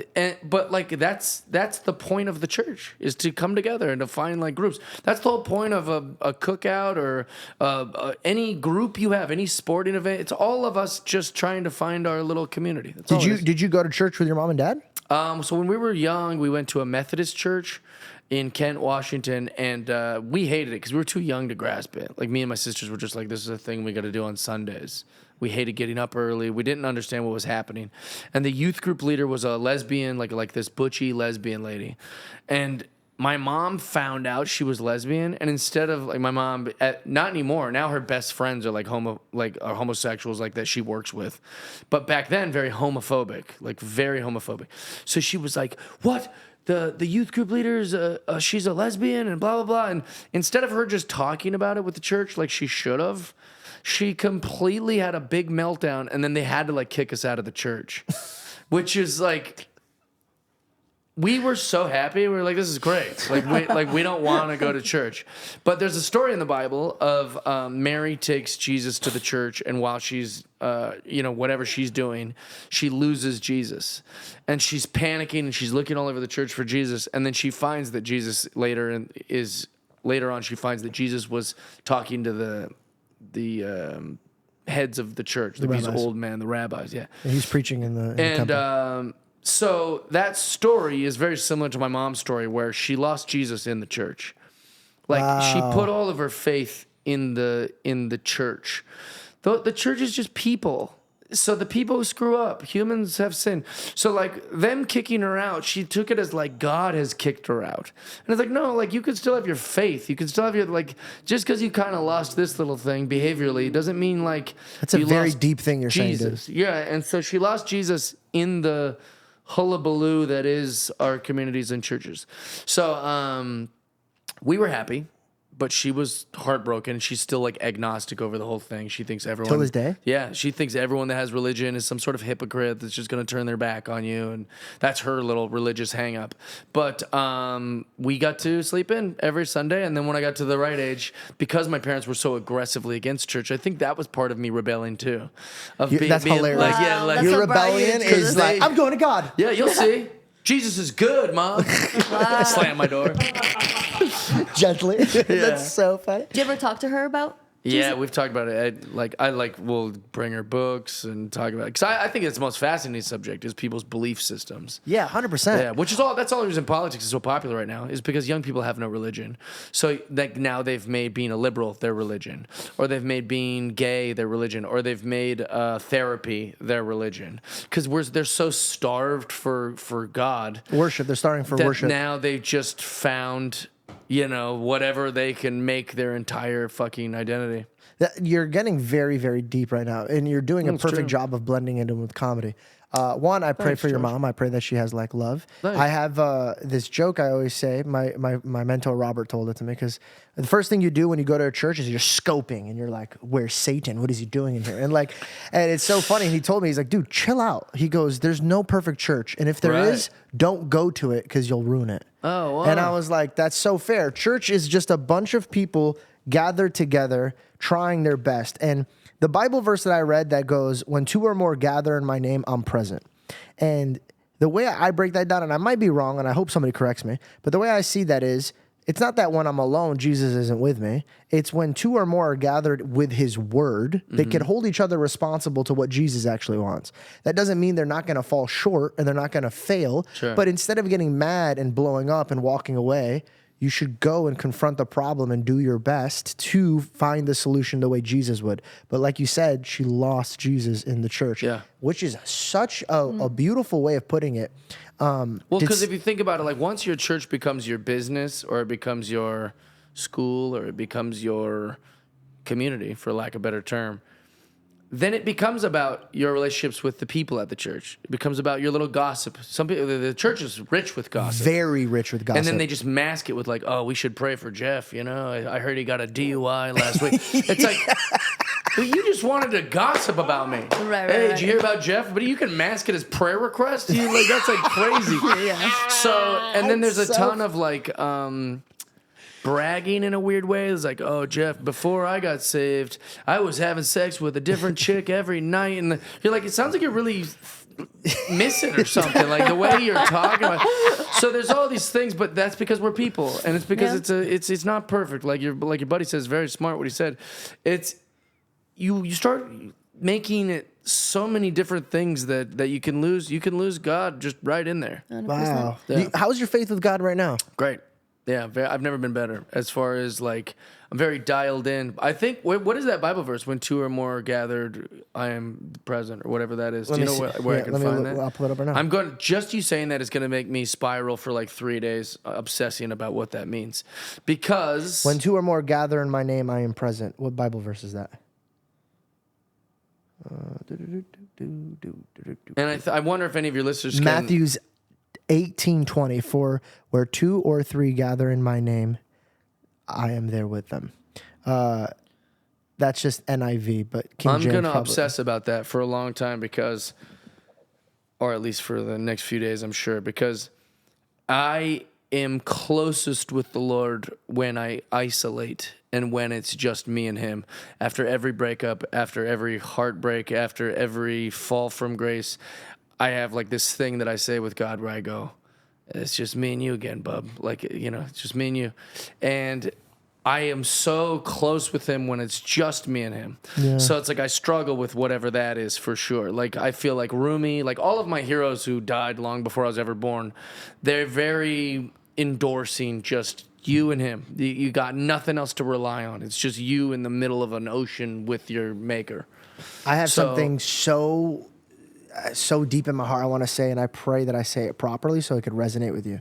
But me and you had pretty much a similar childhood when it came to kind of being alone. Like, the first time I ever met God is when I desperately needed him in the 3rd grade. And that's a very deep conversation, but God met me there. And ever since then, as a little boy, I literally talked to God as if he was straight up right in front of me. That's good. And I've came to this conclusion, and my thought is this. I know that if I met God face to face before I go to heaven, or before I go down to earth, right? I would tell him, regardless of what happens, I want a relationship with you because you're the identity of love. Sure. And nothing will love me more than you. I want only you.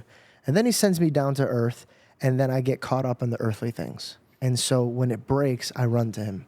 When I fall, I run to him. So would it not be in my best interest to then fall so I could run to him? Sure. And then I came to the conclusion, I don't have to fall. I just got to stop forgetting about him when I get busy and when I fall in love with other things. And once I've done that, when I fall, it doesn't feel like a dramatic fall. It feels like a direction change. And that version of me every 5 years, or every 4 years when I'm broken and I'm helpless and I'm confused, those went away. Because now I'm like, okay, I am so close to God that when the time falls where I should be falling underneath the water, I'm actually standing now on the water with him. And it really just changed my whole life perception. So now I just get up and I spend time with the Lord the first. I give him my first time, yeah. Yeah, and by the way, when you said when I'm in alone, same with David, same with me, and same with a lot of good men of God. They can't be with God and with the world at the same time. I also don't know how to make things not God. You worship things easily? I think I get lost in them. Yeah, like, Idolatry. When I'm a boyfriend, I'm the best fucking boyfriend. Like, I go hard. I'm there. I make it my whole identity. I make it my whole thing, and then I can get lost in what's important. When I want to be dialed in on my career, it's like I'm obsessing about Jeff, and that's the worst because then it's like total ego. The Jeff Dye show, the Jeff Dye podcast, the Jeff Dye post. Did you see the Jeff Dye joke? Did you see the Jeff Dye's playing it? Blah blah blah. And so then that can get very very. I make me God in that situation. Amen. Yeah. And so I do that with all these things. But do you know why? So what's that? Do you know why? Well, I want to be like him. We all do. We all want to be God. I think it's because it's what. Okay, I'm just a bad God. That's all. I'll never be him. And it says that fearing the Lord is the beginning of wisdom. Mm-hmm. When we fear God, we become more like God. So whatever you fear, you become. So when you start fearing about your job, you become too much your job. When you fear about your relationship, you get too much. And all of these will have a death penalty to it because they're not forever and always like God. Yeah. So if you change your perspective, and I'm not saying this as if I figured this out. This is something I stumble with till this day. Yeah. But when I put my God, who should be first, then my fruits of my labor is in his hands. Sure. So I become a better husband. I become a better son. I become a better podcast host. Because my eyes are set on him, he then works through me in all these other verticals. But then when I keep my eyes off of him and I'm just trying to be the best husband, I become a very bad husband. Right. And when I'm focusing on the George Janko show, I become prideful, egotistical, hard to work with. And then when I come, do you see what I'm saying? Whenever I focus, I literally mold and become. So I've literally came to the conclusion that if I want to be the best in any other field that I ever want to enter, I have to submit completely to God. Right. And that's not what I was worry trying to about say it. is I got to die and he's got to be king. And like I do that every single day. There's I used to work at these camps for Young Life, like in the summertime when I was younger, and they were so fun. And one of the guys on this like horseback trip, our guide, who's a really great man of God. I regret that I don't remember his name, but he did this like thing with us. He's like, all right, I want you to go pick a rock. Go pick a perfect rock that could be like a metaphor for your relationship with God. Now, I know I'd nail this because I've always been like a good talker, you know, like I'm good with words. So I was like, I'm gonna crush this. So we come up with a metaphor for the rock. So everybody goes and gets a rock, you know. They oh, it's sharp because you know, it can cut me, and you know, if you're not careful with your life, it can, you know, all this shit. And then I went and I found a rock like as big as, you know, that pot over there, and I just started carrying it over, and they're all looking at me like, of course Jeff's trying to be funny, you know, he brought this big ass rock here, and I put it down, and then I think his name was Paul, but he was like, so what's this? And I go, because it's all I got. I can't carry any of this shit when I got this. Like, this is it's all I got. And like the second that I need to do anything else, I find myself putting this rock down. Like, it only works when I make it all I got and everything I got. And he tells that story to this day, like to his like campers and stuff like that. Deep, bro. But it's so true. It's like I'm best when it's all for him. You know, I'm 42 years old. I've never even been close to married. I have no children. Vasectomy. I am completely. Wait, you really? Yeah. But here's the thing. He's all I got. Like, and it's been more than enough. I'm very blessed and very happy, and it's okay. You know, Mother Teresa never had a boyfriend. Mother Teresa never drove a car. Mother Teresa was one of the most influential humans that's ever walked planet Earth. She didn't need, you know, a show on Sirius. You know, she's doing great. She's happy, and I think that's. I'm excited to see what God does with me. If you don't mind me asking, what made you to have the decision of having a vasectomy? Because I want it to be on my terms. I don't want to be surprised. I've known. Oh, that's not a permanent thing. Well, no. I mean, like, you can reverse a vasectomy, and then also I've like frozen my sperm. So if I want to be a father, I can make that choice with another person. You know. Got it. Okay. great. You really don't put like it in your hands. Well, exactly. Like, we're all control freaks, right? But why are we just letting people go, hey, we're having a kid now? Like, that's insane. Like, you know, like, It's just so funny how deep you are in this spectrum, and then you're like, by the way, I froze my sperm. For sure. No one's going to come up to me and tell me they're I pregnant. don't want them to ruin my life, you know, just because two humans got lonely and needed touch, you know? Like, all of a sudden now I'm stuck with it. And she goes, well, he had to, like, that's insane to me. Do you think that's from the version of what your parents demonstrated to you don't want to do to your kid? What's that? The fact that you didn't want a kid at the time that you wanted the kid? I think that something as gigantic as bringing like a life onto planet Earth should have two people who both wanted to do it. Amen. I believe that. Yeah. Yeah. Having a child as an accident could be the most beautiful thing also. Can I ask you something? Did it hurt? What's that? No, it's pretty easy. In-office procedure. The recoup's a little difficult as far as like you have 2 days where you're like not supposed to move. And that was like, you know, painful. You're not supposed to move? Well, like, it didn't hurt so much that you just want to lay in bed, but they make you lay in bed because, like, if you go, like, start doing things and you're active, like, your testicles can fill up with, like, blood, and then you have to have a separate surgery. Oh, man. And so, like, out of fear, I just laid in bed. Like, Yeah, I would lay in bed for 4 days. Gonna watch Monday Night Raw here, and then that'll kill 3 hours. But yeah. I think it's so interesting, though, what you said about, you know, you're like, I'm my closest, my best when I'm alone with God. And I think it's true. I think we all should be like in meditation with the Lord. And that's when we have like so much wisdom poured onto us, you know what I mean? And we can deepen our intimacy with God. But I think that maybe if you're looking to, you're like the, you know, one or more gathered. Yeah. Then maybe it's something about finding a Christian community for you, or people that like reflect the Lord for you all the time. You know what I mean? Like maybe like friends where like it's not just you bringing up God, but like they're the ones bringing up God with you. You know? Well, the good thing about like speaking to like my isolation alone is like really kind of like my walk with God, or the way I like prep for life, what we're doing. You're never going to be alone. Like, you know, like life is full of people. Like your career is full of people. Your friendships, your, you know, romantic relationships, your church, everything is people.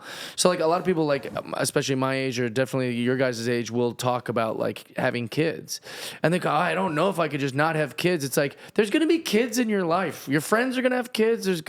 Kids are everywhere. Just because you don't have kids, or like just be like, so like you're never truly like alone. If that makes sense. Yeah. So like when I talk about like solitude or isolating or thing, it's because like I'm just dialing into like him. Like I'm just dialing into like my kind of creator. Yeah. But like I'm always around people. Like it's like I get enough people, and I definitely get enough Jeff. I need more God, you know. Amen. Yeah. I think there'll be a time where you're like, oh, I'm ready to be like a father, because like I never pictured myself being a young dad. Yeah. I always saw like the George Clooney vibe, like, oh, I'm gonna go have fun, enjoy my life, and then I'm gonna give my life to my kids when I have kids and stuff like that. But it was just like one time I just saw a kid, and I was like, man, like a little version of me, and then that little thing just starts climbing in your heart, and now I'm trying to get her pregnant all the time. Which is good. We need good dads and good moms. So I say more power. Make 10 kids. Nah, we're gonna wait for a bit. We also want to be responsible. We know that when we do have kids, it's gonna be about them. It's not gonna be about us. Yeah. And I don't know, man. That's all they need. I'm just not scared known anymore. 1,000 moms and dads, and like you don't need money, and you don't need security. You don't need it. You just need to love them. It's so simple. Kids don't give a fuck. Kids will wear little dirty clothes. They don't care. They just want your attention. Like, in fact, some of the worst parents I know, some, not all, are really wealthy. And you know what they do is they just give their kid to some Mexican lady the whole day. I'm like, you're not a good mom. You're at yoga with me and like drinking smoothies. Like your kids don't even see you. Yeah. You thought if you had millions and a G-Wagon that all of a sudden you'd be a good mom. You aren't. A good mom, a good parent, a good like a pet owner hangs out with them and is present and knows them. That's all they need. Do you ever call them out? I don't really speak on it much just because it's not really my place. You should just be like, hey, come on to the Laugh Factory tonight. I'm going to be telling some jokes. It'd be like... I know. Don't you hate when women do this? Yeah. Well, I do think that I think that there's certain things that aren't for me to tell people, and parenting's got to be one of them. Because it's very hard to be a parent, so like I don't think it's very kind of me to judge their parenting. But I don't need to sing well to know when someone's singing bad, and I don't need to be a parent to know when someone's being a bad parent. Fair. Yeah, you're absolutely right. My dad worked 7 days a week for 14 hours a day. Jeebers. But he was always there for me. Like That's he great. found a way. Like even if he would be tired, like if I was in the recording Love that. studio making music, Yeah, he'd he fall just loved asleep you. just being there. Yeah, because he just loved you. That's Yeah. all. I mean, so another part is like it's like the connection you have with your kid makes you want to do that. You know, you love them so much, you want to be around them. So Yeah. it should be easy. Right. supposed to You'd be. think. Yeah. You'd think. Are you seeing You'd anybody hope. right now? No. I'm just completely. I'm not even leading anybody on in my phone. I just got nothing. Are you on dating apps? No, I was on dating apps when Raya first came out for like 2 months. And Yeah, it Raya was great. In the beginning, it was amazing, and then it was just too many. There's too many flaws in that system, like of dating apps. Like I was like, I don't really like this. That I just haven't been on one since. Really? Yeah, never went back. Yeah. Do you go to like coffee shops or something? What do you do? I don't know. You walk. I do comedy every night, and then if someone DMs me, I'll see if I'm interested. Pretty Really? lazy. Really? Yeah, it doesn't you- work. Look, you- I'm pretty single. So. You get off It's usually stage a and you bunch just of like dudes look in my around? phone. Well, no, like I'll sell merch after the show, so sometimes like a woman will be like, "What are you guys doing after the show?" And we'll be like, "Oh, we're going over there if you want to hang out." But it doesn't like I said that used to happen way more often when I was drinking and partying, and now it doesn't really happen much. But it's okay. I'm pretty happy with it. I like it. Yeah. You have you been going to any parties in LA lately? I haven't been to a party in LA ever. I don't think. What? Yeah, I don't think I've ever been to one. just Sincerely. like a party, like Like I did this like Super Bowl party. No, I'm talking about like Couple a, days like ago? a like a boom, boom, boom, No, I don't ever. Never done Oh, that. do you know who's here? Never done that. Never. No, I've seen them on TV and movies and stuff. I don't get invited to those kind of things. How is that even possible? I You think, still like- don't have friends? I got buddies, but like they don't do that kind of stuff either. I did- Here's my life. I go to sporting events. Yeah. Right? I'm gonna go to every Lakers home game. Last night, Luka Doncic's first game. I was very excited. So I go to the Lakers games. I'm always at a baseball game, right? Like when during baseball season or spring. We go to concerts like the Hollywood Bowl. If like someone, Creedence or it sounds so old. I hang out at cigar lounges. We opened up a cigar lounge in Who was Arizona. My dad. Really? Yeah. I love a cigar lounge. Yeah, Where- if you where- ever come to Arizona, I know, but where in Arizona? by the Biltmore. In Phoenix? Yep. Nice. Yeah. So I'm at a cigar lounge all the time. That's very fun for me, but that's usually me just like smoking and watching a sporting event with my buddies or that smoking cigars with them. Comedy is every night, all the time. So like that's kind of like my community, if you will. Like, always just being at the bar of a comedy club and telling jokes and like hanging with the comics and then trying to get attention from the people Are in you the going out audience. tonight? After. Tonight I'm at Yamashiro. So you are going Every night, no matter what. Wow. It's my first love is stand-up comedy. And so like those are, I think that's kind of it all. Like, and then like restaurants occasionally. And then that affects my dating life too, because they're like, what are you doing tonight? And I'm like, I got a whole thing planned, like there's not a lot of free time to like date. When's the last time you were I ever haven't made time to date. When was the last time you were in love? I've only been in love probably 2 times. Last time I was in love, it wasn't reciprocated, but a few years ago, about 3 years ago. It was such a sad way of like. Yeah. I've been in love with someone who was in love with me back, once 6 or 7 years ago. And, but and that didn't work out? I was too young to do it maturely. I was pretty like, I would get her. And then I would be like, I'd panic about being a bad boyfriend or thinking I want to go have sex with other girls or get attention in other places and then drinking too much and then break up with her. And then that's hard on her, right? That's unfair to her. Or not unfair, but like a lot to go through. She's like, I've been broken up with and I liked him a lot. And then I'd wait like 3 weeks and then try to get her back. And then that was just the cycle.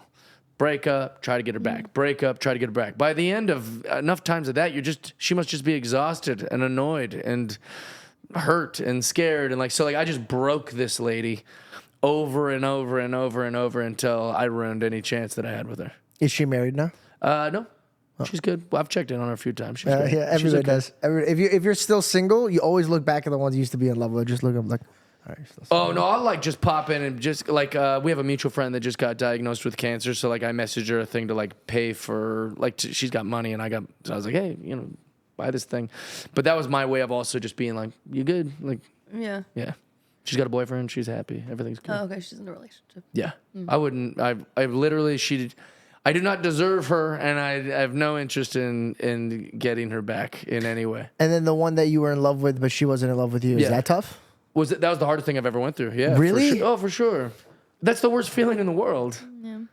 Is loving someone and then they think you're a loser. Like that's a terrible feeling. So what was it about that relationship that made it different for you? Yeah, why'd you think you were a loser?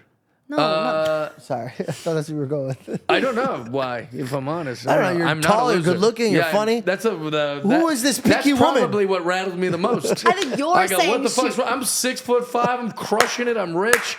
I have no like exes. I don't have any like illegitimate kids. I'm pretty down to earth. I think What's the you're problem? saying she thought you're a loser, but Did she tell you to your face? I overheard her speaking about me on her podcast, which makes it What's even... up with you in podcast girls? It's the same girl that I'm talking about. But what I was saying is that, Gotcha.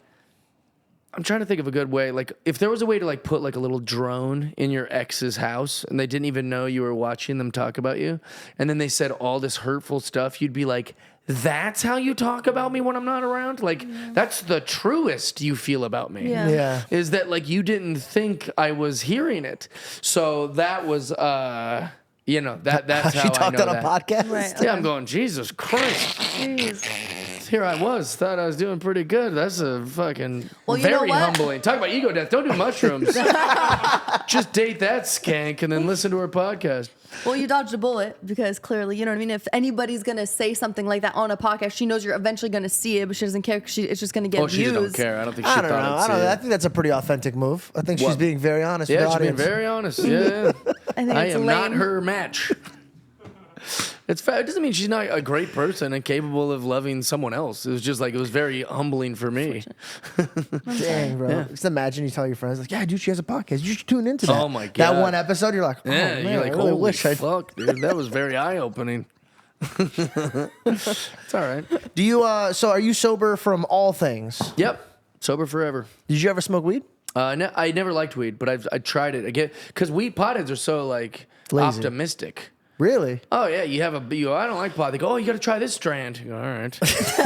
You like when someone tells me they have a problem with alcohol, and I go, you got to try wine. Just drink wine. You don't. Oh, use probably vodka. You probably need whiskey. You're like, that's what potheads do. They just try to convince you that you took the wrong thing. It's so true. So I tried it over and over, and every single time was terrible. You just got overwhelmed? Because you you might overthink. Because you think a lot when you're sober. So Right. I couldn't imagine you hyper-focused on a thought. I also, that's a good analysis of me. It really is very, very. Because drinking shuts that thoughts off. Well, I think Weed hyperactivates my it. mind is like a little filing cabinet of thoughts and opinions, right? And I don't think I'm a control freak in life, but I'm a control freak about how my mind operates. I can find bits, I can find ideas, I can find words. And when every time I was high, I don't know which strands I was doing, that was all blurred. So I just kind of like say a thing, or I couldn't find a thing in my mind, and I was going, I don't know how people operate like this. You know what? You were probably on the wrong strand. That's exactly right. I found they've all been the wrong strand. All the strands. Have you ever tried eating it? I did. Yeah. Did the pot brownies. Yeah. I don't know. I just feel like pot like you said, it was over glorified. And I would never want my kids to touch it. Like, Yeah. I would want them to be sober, and I want them to Kids be are going healthy. to try something. That's the thing. I'd rather than pot. That's Out of another all thing the that makes things, me it's so mad definitely about that. this fentanyl thing is that, like, it breaks my heart that kids can't experiment with drugs safely when they're young. Like when you're in your 20s, kids rebel. They do things, they have sex, they do drugs, but you want that to be kind of safe. like you don't want it to be, like kids should be able to party at 22 and not die. And so like this, like it's like, when my parents smoked pot, their parents were mad at them. And then when we smoked and did whatever, our parents got mad at us. But we're all alive. And we go, I just was at, Amber's house and we smoked pot to be like bad kids, But like now kids are just dying. From like a few puffs, bro. Yeah, it's like sad, That's really sad. Actually, my mom was cutting this woman's hair, and she's been cutting their family's hair for a while. 2 of her sons passed away. Great students, bro. Like educated. They were athletes. They just had summer vacation. They were literally at a house. Some kid was just passing the joint around, and all from those a kids. joint. Yeah, you could do that. Well, there was a woman that I Well, this is what I heard. I'm pretty sure you could do a joint. Can't they lace it with a joint? I don't know. How would it be otherwise? Cocaine or like snorting or like pills. No. This was marijuana. Oh, really? Yeah. I know a woman who, she's a fantastic person, and she had a son who just went to a party and like did cocaine and then died. And then the stigma that all of her friends were like, her son overdosed. And she's like, he went to a party. He did what every young person does. At that. So I think that's another reason I'm so aggressively political nowadays too. It's because like things have just gotten crazy, man. Like you can't even. They really have. Everything's really bananas. Do you think it's ever going to go back to normal? I think it's going that way now, a little bit. It's been swinging back. Yeah. This podcast went up and down with some dark turns, huh? Yeah. It's good, right? It's live. Yeah, I like it. Ironically, your name is it's on the contrary. Jeff Dye, that's it. Is that your actual name, or is Yep. that a stage name? Yeah, Jeff Dye. My middle name's Alden, and I thought if I ever had like a prestigious job or something, I'd change it to Jeffrey Alden. But I think Jeff Dye is cool. It works. I'm a comedian. We're clowns. It's perfect. Jeff Dye. Yeah, it's short. It's short. 2 syllables. There's people in my life who've known me forever who are very close with me, and they still use my last name. They'll go, hey, Jeff Dye. Like, just because it's bang, bang. So, like, I'm like the first and last name guy. Yeah. That's really cool. Oh, what up, Jeff Dye? Yeah, I like it. Well, so you've done a lot. Like you've hosted, Yep. you've done stand-up, you've done acting. Yep. Right? Out of all those ones, do you have one that's been a little bit more challenging for you than others? I think acting's the hardest. Really? For me. Because, like, I really know how to be Jeff, but I like when they're like, no, man, your character's kind of like this. I'm like, I don't know what you want me to do. So that's the hardest for me, I think. Have you ever wanted to be an actor, or did you just fall into it? Never wanted to be an actor. I've wanted to be like on things, like I think that's also tapping into the ego. Like I really like, so when I shot a movie, right? I had to sit around forever before my scenes were shot. I'm just sitting in a trailer. 8 hours. And they tell you to rush there. They treat you like a prop. They just like make sure he's ready and waiting. Like, hurry up and wait. Yeah, and so then I'm just sitting in the trailer, and then I'm bored. I'm like, oh, I'll go get a coffee. And then there's some cute blonde with like a walkie-talkie who's like, what do you need? I'll get it. I was like, I just wanted to go get a coffee. She goes, I'll get it for you. I was like, no, I don't even want it. I just wanted to go. And so like they're just making sure you're sitting there waiting. And so it took forever. Then by the time we shot, I didn't really enjoy doing the scenes. I did good, but like I didn't enjoy it. And then afterwards, I'm just kind of sitting in a chair with all these other actors, and I was like, this is okay. It was all about just me seeing myself on the big screen and telling everyone that I did it, which is ego. Just me wanting you to know I did a thing. Yeah. I didn't even enjoy the process. I didn't enjoy the set. All the actors suck. I'm not a fan of actors. They're a bunch of nerds. There's Actors are weird. There's some cool ones, but most of them suck. And so I was like, I don't like any of this. Whereas with stand-up, I love the process. I love writing a joke. I love hanging out with other comics. I love telling people I'm a comic. I like every part of the art form when it's stand-up but acting. Didn't like it. Actors are kind of like, and no shot to Belle. Belle's an amazing actress. I'll get to that in a second. But actors are like just really famous, rich drama kids. Yeah. Like, if you ever hung out with kid. drama kids, I hung out with drama kids in school, and they were very weird. And Yes. Very, very weird. I actually liked the drama kids in school better than these fucking actors here in Hollywood. But you didn't give them fame and money. That's the That's where difference. those were the seeds, bro. Just Yeah. wait until it grows. And then it's true. Yeah. Belle, the first time like I realized I wasn't an actor, like when I went in for acting for 1 year, I booked a lot. I was doing well. I liked everything besides the waiting, and I couldn't be free. I couldn't decide what I Right. wanted to do. It's very in a box. I hardly even say it's an art because you can't even really add to the art. You're adding Yeah, to to their like go art. over there, say this. But Belle, this is the first time we ever went on a cabin trip together. I'm with her family. Let me set the scene. Let me tell you what I'm dealing with. Both of the women are cooking in the kitchen. Her mom and her sister just making so much noise. As God intended. Yes. That part I wasn't upset with. And then there was the boyfriend there. He was doing a puzzle. And then Belle, she just puts up her tape and she's like, "Hey, could you run this scene with me?" Because guys, just be a little quiet for a self tape. my right? God. Dog, look at me. So cringy. Listen to me. I can do a self tape, but I have to be alone and I have to be Yeah. really in the moment. And the guy I read with, I go, if you tell anyone about this, I'll fucking kill you. He's got to play a girl part, you know? Action. This girl. Are you ready? Okay, cool. And just Oh my gone, God. bro. I'm literally looking at her. I'm like, was she lying when she cried before? Like, it was so real of how Yeah. she actually cries. I was like, are you okay? Yeah. You have issues. You shouldn't be that good at like breaking down Right. crying. Yeah. And she goes, let me run that. And she's sitting there watching herself. She goes, no, it's not. It could be better. And she goes back into it. And I was like, oh. Yeah. This is so scary to me. Yeah. This is so scary. It was the most scared moment of our relationship where I was like, I don't even know if she loves me. She could be completely bullshitting me right now, and I would never be Yeah, able. it's I would all never. an I'm an act. audience member. I would never be able to know. Yeah. But no, you are incredible. Thank you. You are absolutely incredible. They're so funny. Dude, yeah, it's Thank you. scary to me. But I you know, find without- actors to be painfully annoying. And I didn't want to say it. well, no, you seem nice, but like I did a movie. It was called The Wedding Year, and I played Anna Camp's husband. Right, so I'm on set for 30 seconds. Right, that's how big my role was. But in the time that I had to be on set, Sarah Hyland was the lead. You know, she is from Modern Family. Yeah. Is that the girl with the big eyes? Yeah. Yeah, she's like a pretty woman that Yeah. chain smokes and is terrible. She was such a tyrant, rude to everyone. At one point, she said this, a quote. This is a quote. David, who's the director, there's extras eating at the craft service table. Like, she was annoyed that some extras wanted fucking free granola bars or whatever the hell. Like it was in her kitchen or something. Oh, God forbid these bored extras wanted to it was so annoying. Then at one point, she hated me, by the way. Like, just hated me. At one point, she said, and this is also a quote, "You're what is wrong with people." Oh. Because because I'm an actual man, you know, she's not used to, she's not used to ever masculine energy of any sort.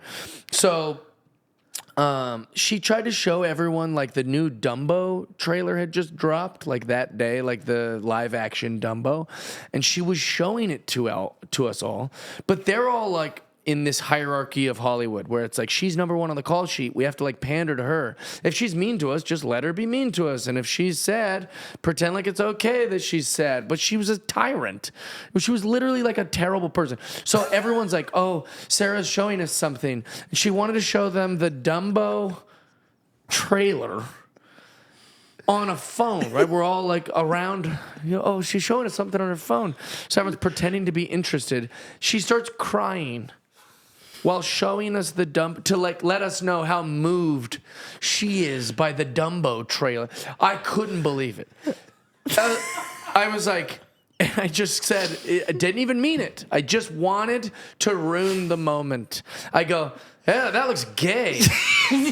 She literally, if she could like have me removed from like a moment or anything, like I ruined her little showpiece of like, look how much I'm into the arts, that I'm moved by Dumbo, and I just wanted to ruin it. And I did. I ruined it, and she hated me, and whatever. I was off the set the next day. But like, Oh, really? Yeah, I was already supposed to be off the set. Oh, okay. Yeah. Okay. Like, so I was I was like, damn, she got Which you. was part of me ruining that moment, is because like Yeah. I'll be gone tomorrow. Yeah, you're like, I'm not even in this movie barely. Oh, that's so funny. Wow. But like, what are we doing? That That's sucks that She she's kind thinks of she's mean. so 'cause she- important. Like, and this is like the whole Yeah. industry. But question, how do we know that it's not you that rubbed her the wrong way? Because I saw the way she was behaving with everyone. Fair enough. Yeah, Yeah. I was you're just trying to talking play about. devil's advocate. Well, I and think- also I was gossiping, because I've got a lot of free time on set, being like, hey, this lady's terrible, right? And they're like, yeah, she's pretty mean. And like, I was literally, it's making sure I'm not crazy, Yeah, that's yeah, a big yeah. part of life. Also, you is- checked in with people. Oh, dude, I check in with everything. That's so That's funny. another part of like me having like this mental breakdown like 5 years ago, like which started like this new kind of Jeff Dye comedy. It's like you want to make sure you're not crazy. Yeah. Because like just being ahead of any subject by even like few months makes you feel crazy. Because you're like, I'm thinking these things. Is no one else thinking these things? Yeah. And then it makes you feel so good if like your friend or partner or somebody is like, I do feel like that. You're like, thank God, I'm That's not why I crazy. like the comment sections on TikToks or Yeah. Reels. I gotta look at what they're saying because if I see something, I'm like, do anybody think that? And then Right. you see that But comment, that's your you're echo like, chamber, yes. bro. Those are your people. And the algorithm knows But at least that. someone else thinks But it. it's like that, yeah. Because I was ahead of the curve on pushing back about like the vaccine and like the mask mandate and like shutting down Earth for this virus. And I could have been wrong. I could have been wrong, and then I'd have been one of the worst people in history because like I was risking people's lives by not wearing a mask or not getting vaxxed or going out in public before I should have. I could have been on the wrong side. It just happens to be that I was on the right side of history, and I can look back and go, I was right about that. But I thought I was losing my mind when it was happening. I was like, am I the only one questioning this? And so you were just looking. I didn't even care if it was some MAGA redneck. I was going, good. Yeah, at least this guy is thinking what I'm thinking. You start to go, like, at least I'm not crazy, Was that the only set that you were a part of that you were like, God, I gotta get off this set. I can't be on this set anymore? Of that movie? Yeah. Or is it just like, because I was only in one movie and the whole time the cast, the directors, the producers were all like, oh, thank God, everybody here is amazing. We all got along. We had Oh, that's such great. a See, that's what great you time. want. You want that. But I thought that's how it always was. No. Oh, we had a blast, bro. I brought a magician in for the that's director's fun. birthday. That's awesome. And every time he yelled cut, he would come in and do a magic trick. And people are like, this is that's annoying. really cool. But like, nobody got mad at me. Nobody was like, I was with actors that are way, way more famous than me. They were cool. No, Like, that's what you hope. You hope that everyone's just going to be cool and the good vibe. I shot a movie called Stealing Jokes with Mike Young, and I wanted to make sure we were all buddies. And naturally, there's going to be little things that'll happen like over the course of shooting a project, but that's what it should be. It should be like that. Yeah. I think actually people found camaraderie in hating her. Like she was the island, Like they were all like, when she leaves, we can all talk about how bad she is. damn, was she the main movie? She was the star, the main star. Also, are you not worried about like just exposing her and then never being casted again? Don't care at all. Yeah. I love you so much. Dude, At least also- yeah. You don't enjoy acting, right? So Well, you're but like- also like, I think the director David Luketic was a dream, and I would work with him anytime ever again. Me and Anna Camp became good buddies after that. Like, she's awesome. Like, I'm just being honest. I know exactly what question we need to ask you. Okay. Blake Lively, what's it? Justin Baldoni. Yes. Justin Baldoni. Talk to me about- I I don't know very any- aware about what happened. I don't know anything that's going on with You this. didn't read into the So tea. I guess like she complained about something that this is all I know, and I'm sure it's terrible. So then you can correct from what I know. No, it gets deep, bro. She claims that he wanted her to do all this stuff on set that she didn't want. He claims she came in and tried to take over of the project and like boss over everyone around. But now it's gotten litigious, and so I don't know who's right about what or what Yeah. was said. I see, and this is my point of view. I don't know anything about this.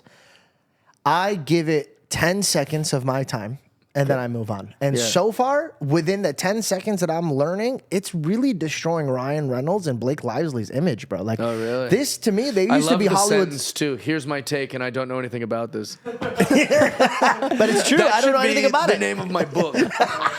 I know nothing about this. Here's my take. Like that gets literally the perfect 2 sentences. Bro, because anytime I heard about Blake Lively and Ryan Reynolds, I was like, the perfect movie couple. But they're actors. You've got to always remember they're actors. They are theater kids. You know, I think, yeah. Yeah. The unfortunate thing about all this is that, like, I genuinely really enjoyed watching Blake Lively and Ryan Reynolds before, and through all this, and I could be wrong, and we could be all wrong to what we think. Like, and my side of like the story, like who I think is right in the story, I could be wrong. Okay. But it's kind of ruined it for me for them now. Like, Sure. I feel like I can't like enjoy It's hard to watch Blake Will Lively. Smith for me. And right, like it ruins it a little bit, you know.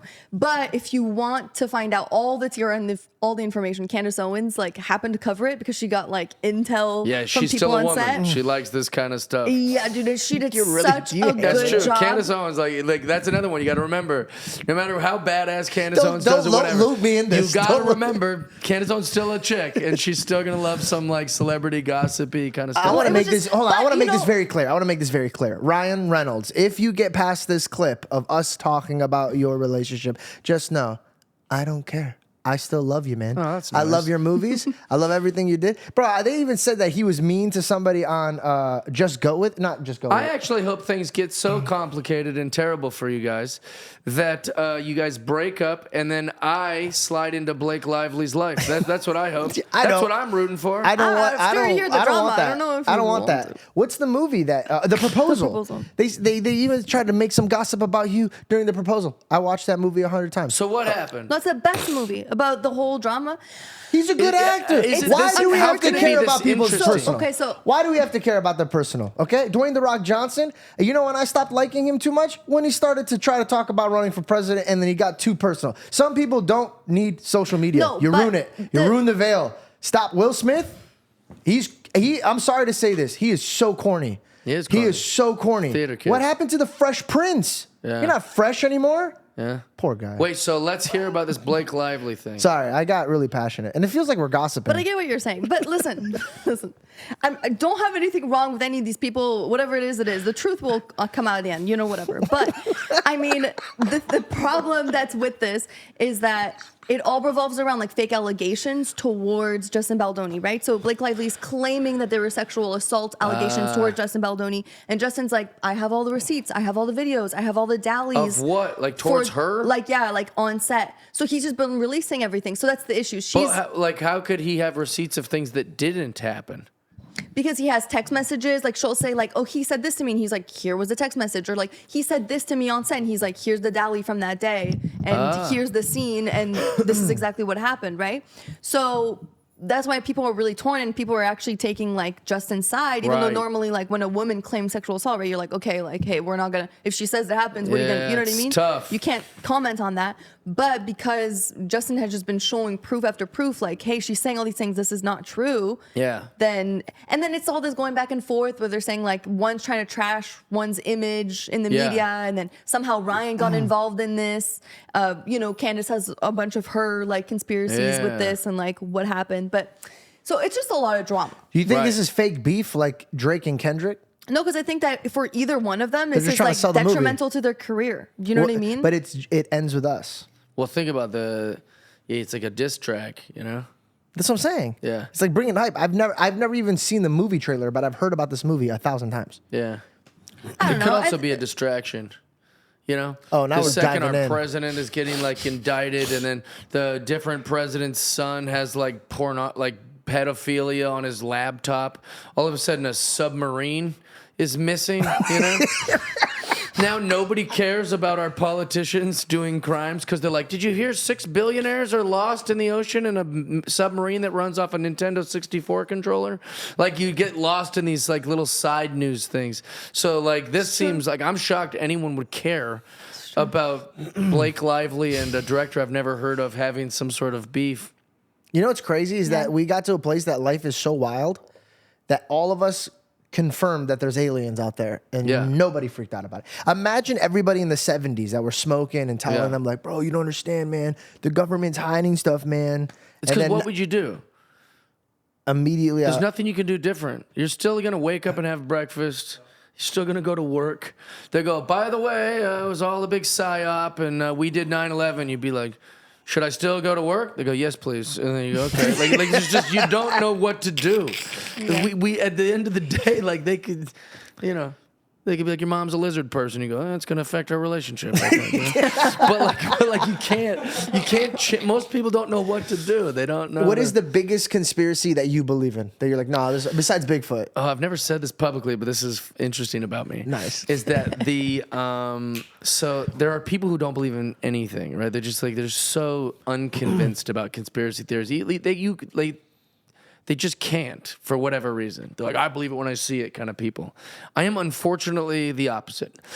Just everything. Like if you give me like 2 reasons why a thing happens, like, oh, it must be true. Like I just can't. You guys could tell me you went camping. You're like, Jeff, I saw a Tyrannosaurus Rex while we were camping. I go, George is such a silly goose. And then you'd be like, no, we saw a T-Rex. I'd be like, they did. They saw a T-Rex. Like, it's all it takes. When two or more are together, I believe it. So yeah, it's a very bad thing about me is like I do believe all the conspiracies. So what do you just think all of them? Pretty much. I'm trying to think of like I definitely believe 9/11 was an inside job. I definitely believe that there's Sasquatch or Bigfoot, whatever we call them. It's a crazy. I definitely separation. believe there's aliens. I definitely believe JFK was killed by the feds. I don't know what other ones there could be. What's your take on Did you believe we landed on the moon? I don't believe we landed on the moon. Me I neither. think that, so that's another one that I believe. I don't think there's a Loch Ness Monster.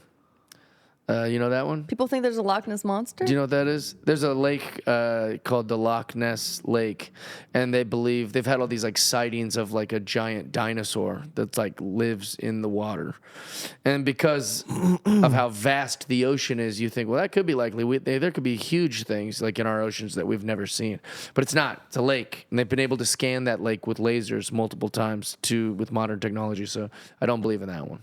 Huh? But that's one. What do you think about the drones? What do you mean, the drones above New Jersey? The drones we've been having drones. I don't know. Yeah, I think that's what started the fires, and I think that's also like what I've perpetuated never the fires. heard about that. Yeah, I think that that this was a government thing for sure. What? Whoa! Now you got me in like a. Do you think that the drones were like lasers? I think the drones were continuing the fires that were already happening. The fires happened naturally, and then they fanned those. I mean, the wind did a good job of fanning it, but like they made sure that those fires kept going. That's what I think. And they're now going to build a cute little smart city there, exactly where all you those saw the people. LA city. It's crazy. Yeah. I mean, they didn't even wait a month to advertise. Like, what are you doing? Wait, so it's already up and running? How bad are you at evil that you just immediately were like, well, we've already got plans to rebuild? You're like, Gavin. They have a flyer. Gavin. People are still, their homes are still burning, and you're dancing on TV talking about you're going to build a smart city. Like, it's insane. I mean, like, not to get too political, but like, they don't want to fix these things. They use them in their ways to make money. Gavin Newsom lost $23 billion to go to our homeless problem. And that's just in California. There's 187,000 homeless people just in California. Right? That's a lot. He was given $23 billion, and it's just missing. He doesn't know where it went. He goes, I don't know. I'm just as upset as you guys are about this. No. So 23 billion. That means that was supposed to go towards just the homeless. That wasn't a thing for anything else. He lost 23 billion. That means he could have given every homeless person in the state of California $100,000 check, and he would have still had money left over. Wow. From the money that he lost. So it's like those are the kind of things that make you get like upset about politics, where you go like, well, I don't know what to do. It's kind of like what we were saying earlier. It's like, I still have to go to work tomorrow. I don't know how to fix it or change it. I just want to complain and tell you guys, don't vote for this bozo next time. But like, we have to go to work. We have to, live our lives. I mean, well, at least your work, you could talk about it. Exactly. That's what we do. You're on technically a these things. superhero. Well, I wouldn't say that. I'll take it. I'll take it. Dude, it was so much fun talking to you, bro. Thanks for having me, brother. No, yeah, that was absolutely. blast, dude. And we're neighbors, dude. This is good. Yeah, I would love to have you on more, and I want to bring a conspiracist theorist. Oh. You know what I meant? You should ask guests. You can get anybody. You're George Janko. You should get like a Bigfoot person on here. Or just pick a subject where you're like, I don't know, some author that wrote a book about aliens or something, and just pick their brain. Yeah. But I want you to get come. anybody. I want you to come on the episode. The Bigfoot one would be great. That would be great. And then we'll find somebody who's actually somebody who locked in with Bigfoot. Yeah. And they'll bring you back on. I will say this just before we go. I love you. I'm a big fan and supporter. But when I saw that you were like brave enough to talk about your faith on your old podcast, I think I reached out to you, but I was like very happy about that. Yeah, you called me gay. No, I didn't. No, I didn't. I texted you because I think that it's rare and it's important. Thank you, bro. So yeah, it's especially brave in this business. It's not brave to do what people call being brave around here. It's pretty easy, but to do that is a risk, and it's also correct and beautiful. I appreciate that, man. Yeah, That means the world to me. And yeah, dude, you did motivate me a lot when you watched me and you came up to me. I still remember what you said. I got off the stage and you said, "You're new at this," and I go, "Yeah." He goes, and then you said, "But you made it look easy." Yeah, 100%. And I was like, "Wow, that was it stuck with me." And now we have all these dreams that I'm chasing. So That's good. I appreciate it, bro. Like, Sky's the limit. yeah, it really is, man. I think like when we were talking about carrying that big rock, and Yeah. I think that's what I'm doing metaphorically. And I pray that rock never leaves my hand. Love that. Love you, bro. Thank you You're so the much for best. that. Yeah, thanks for Thank having you me. so I really much. appreciate it.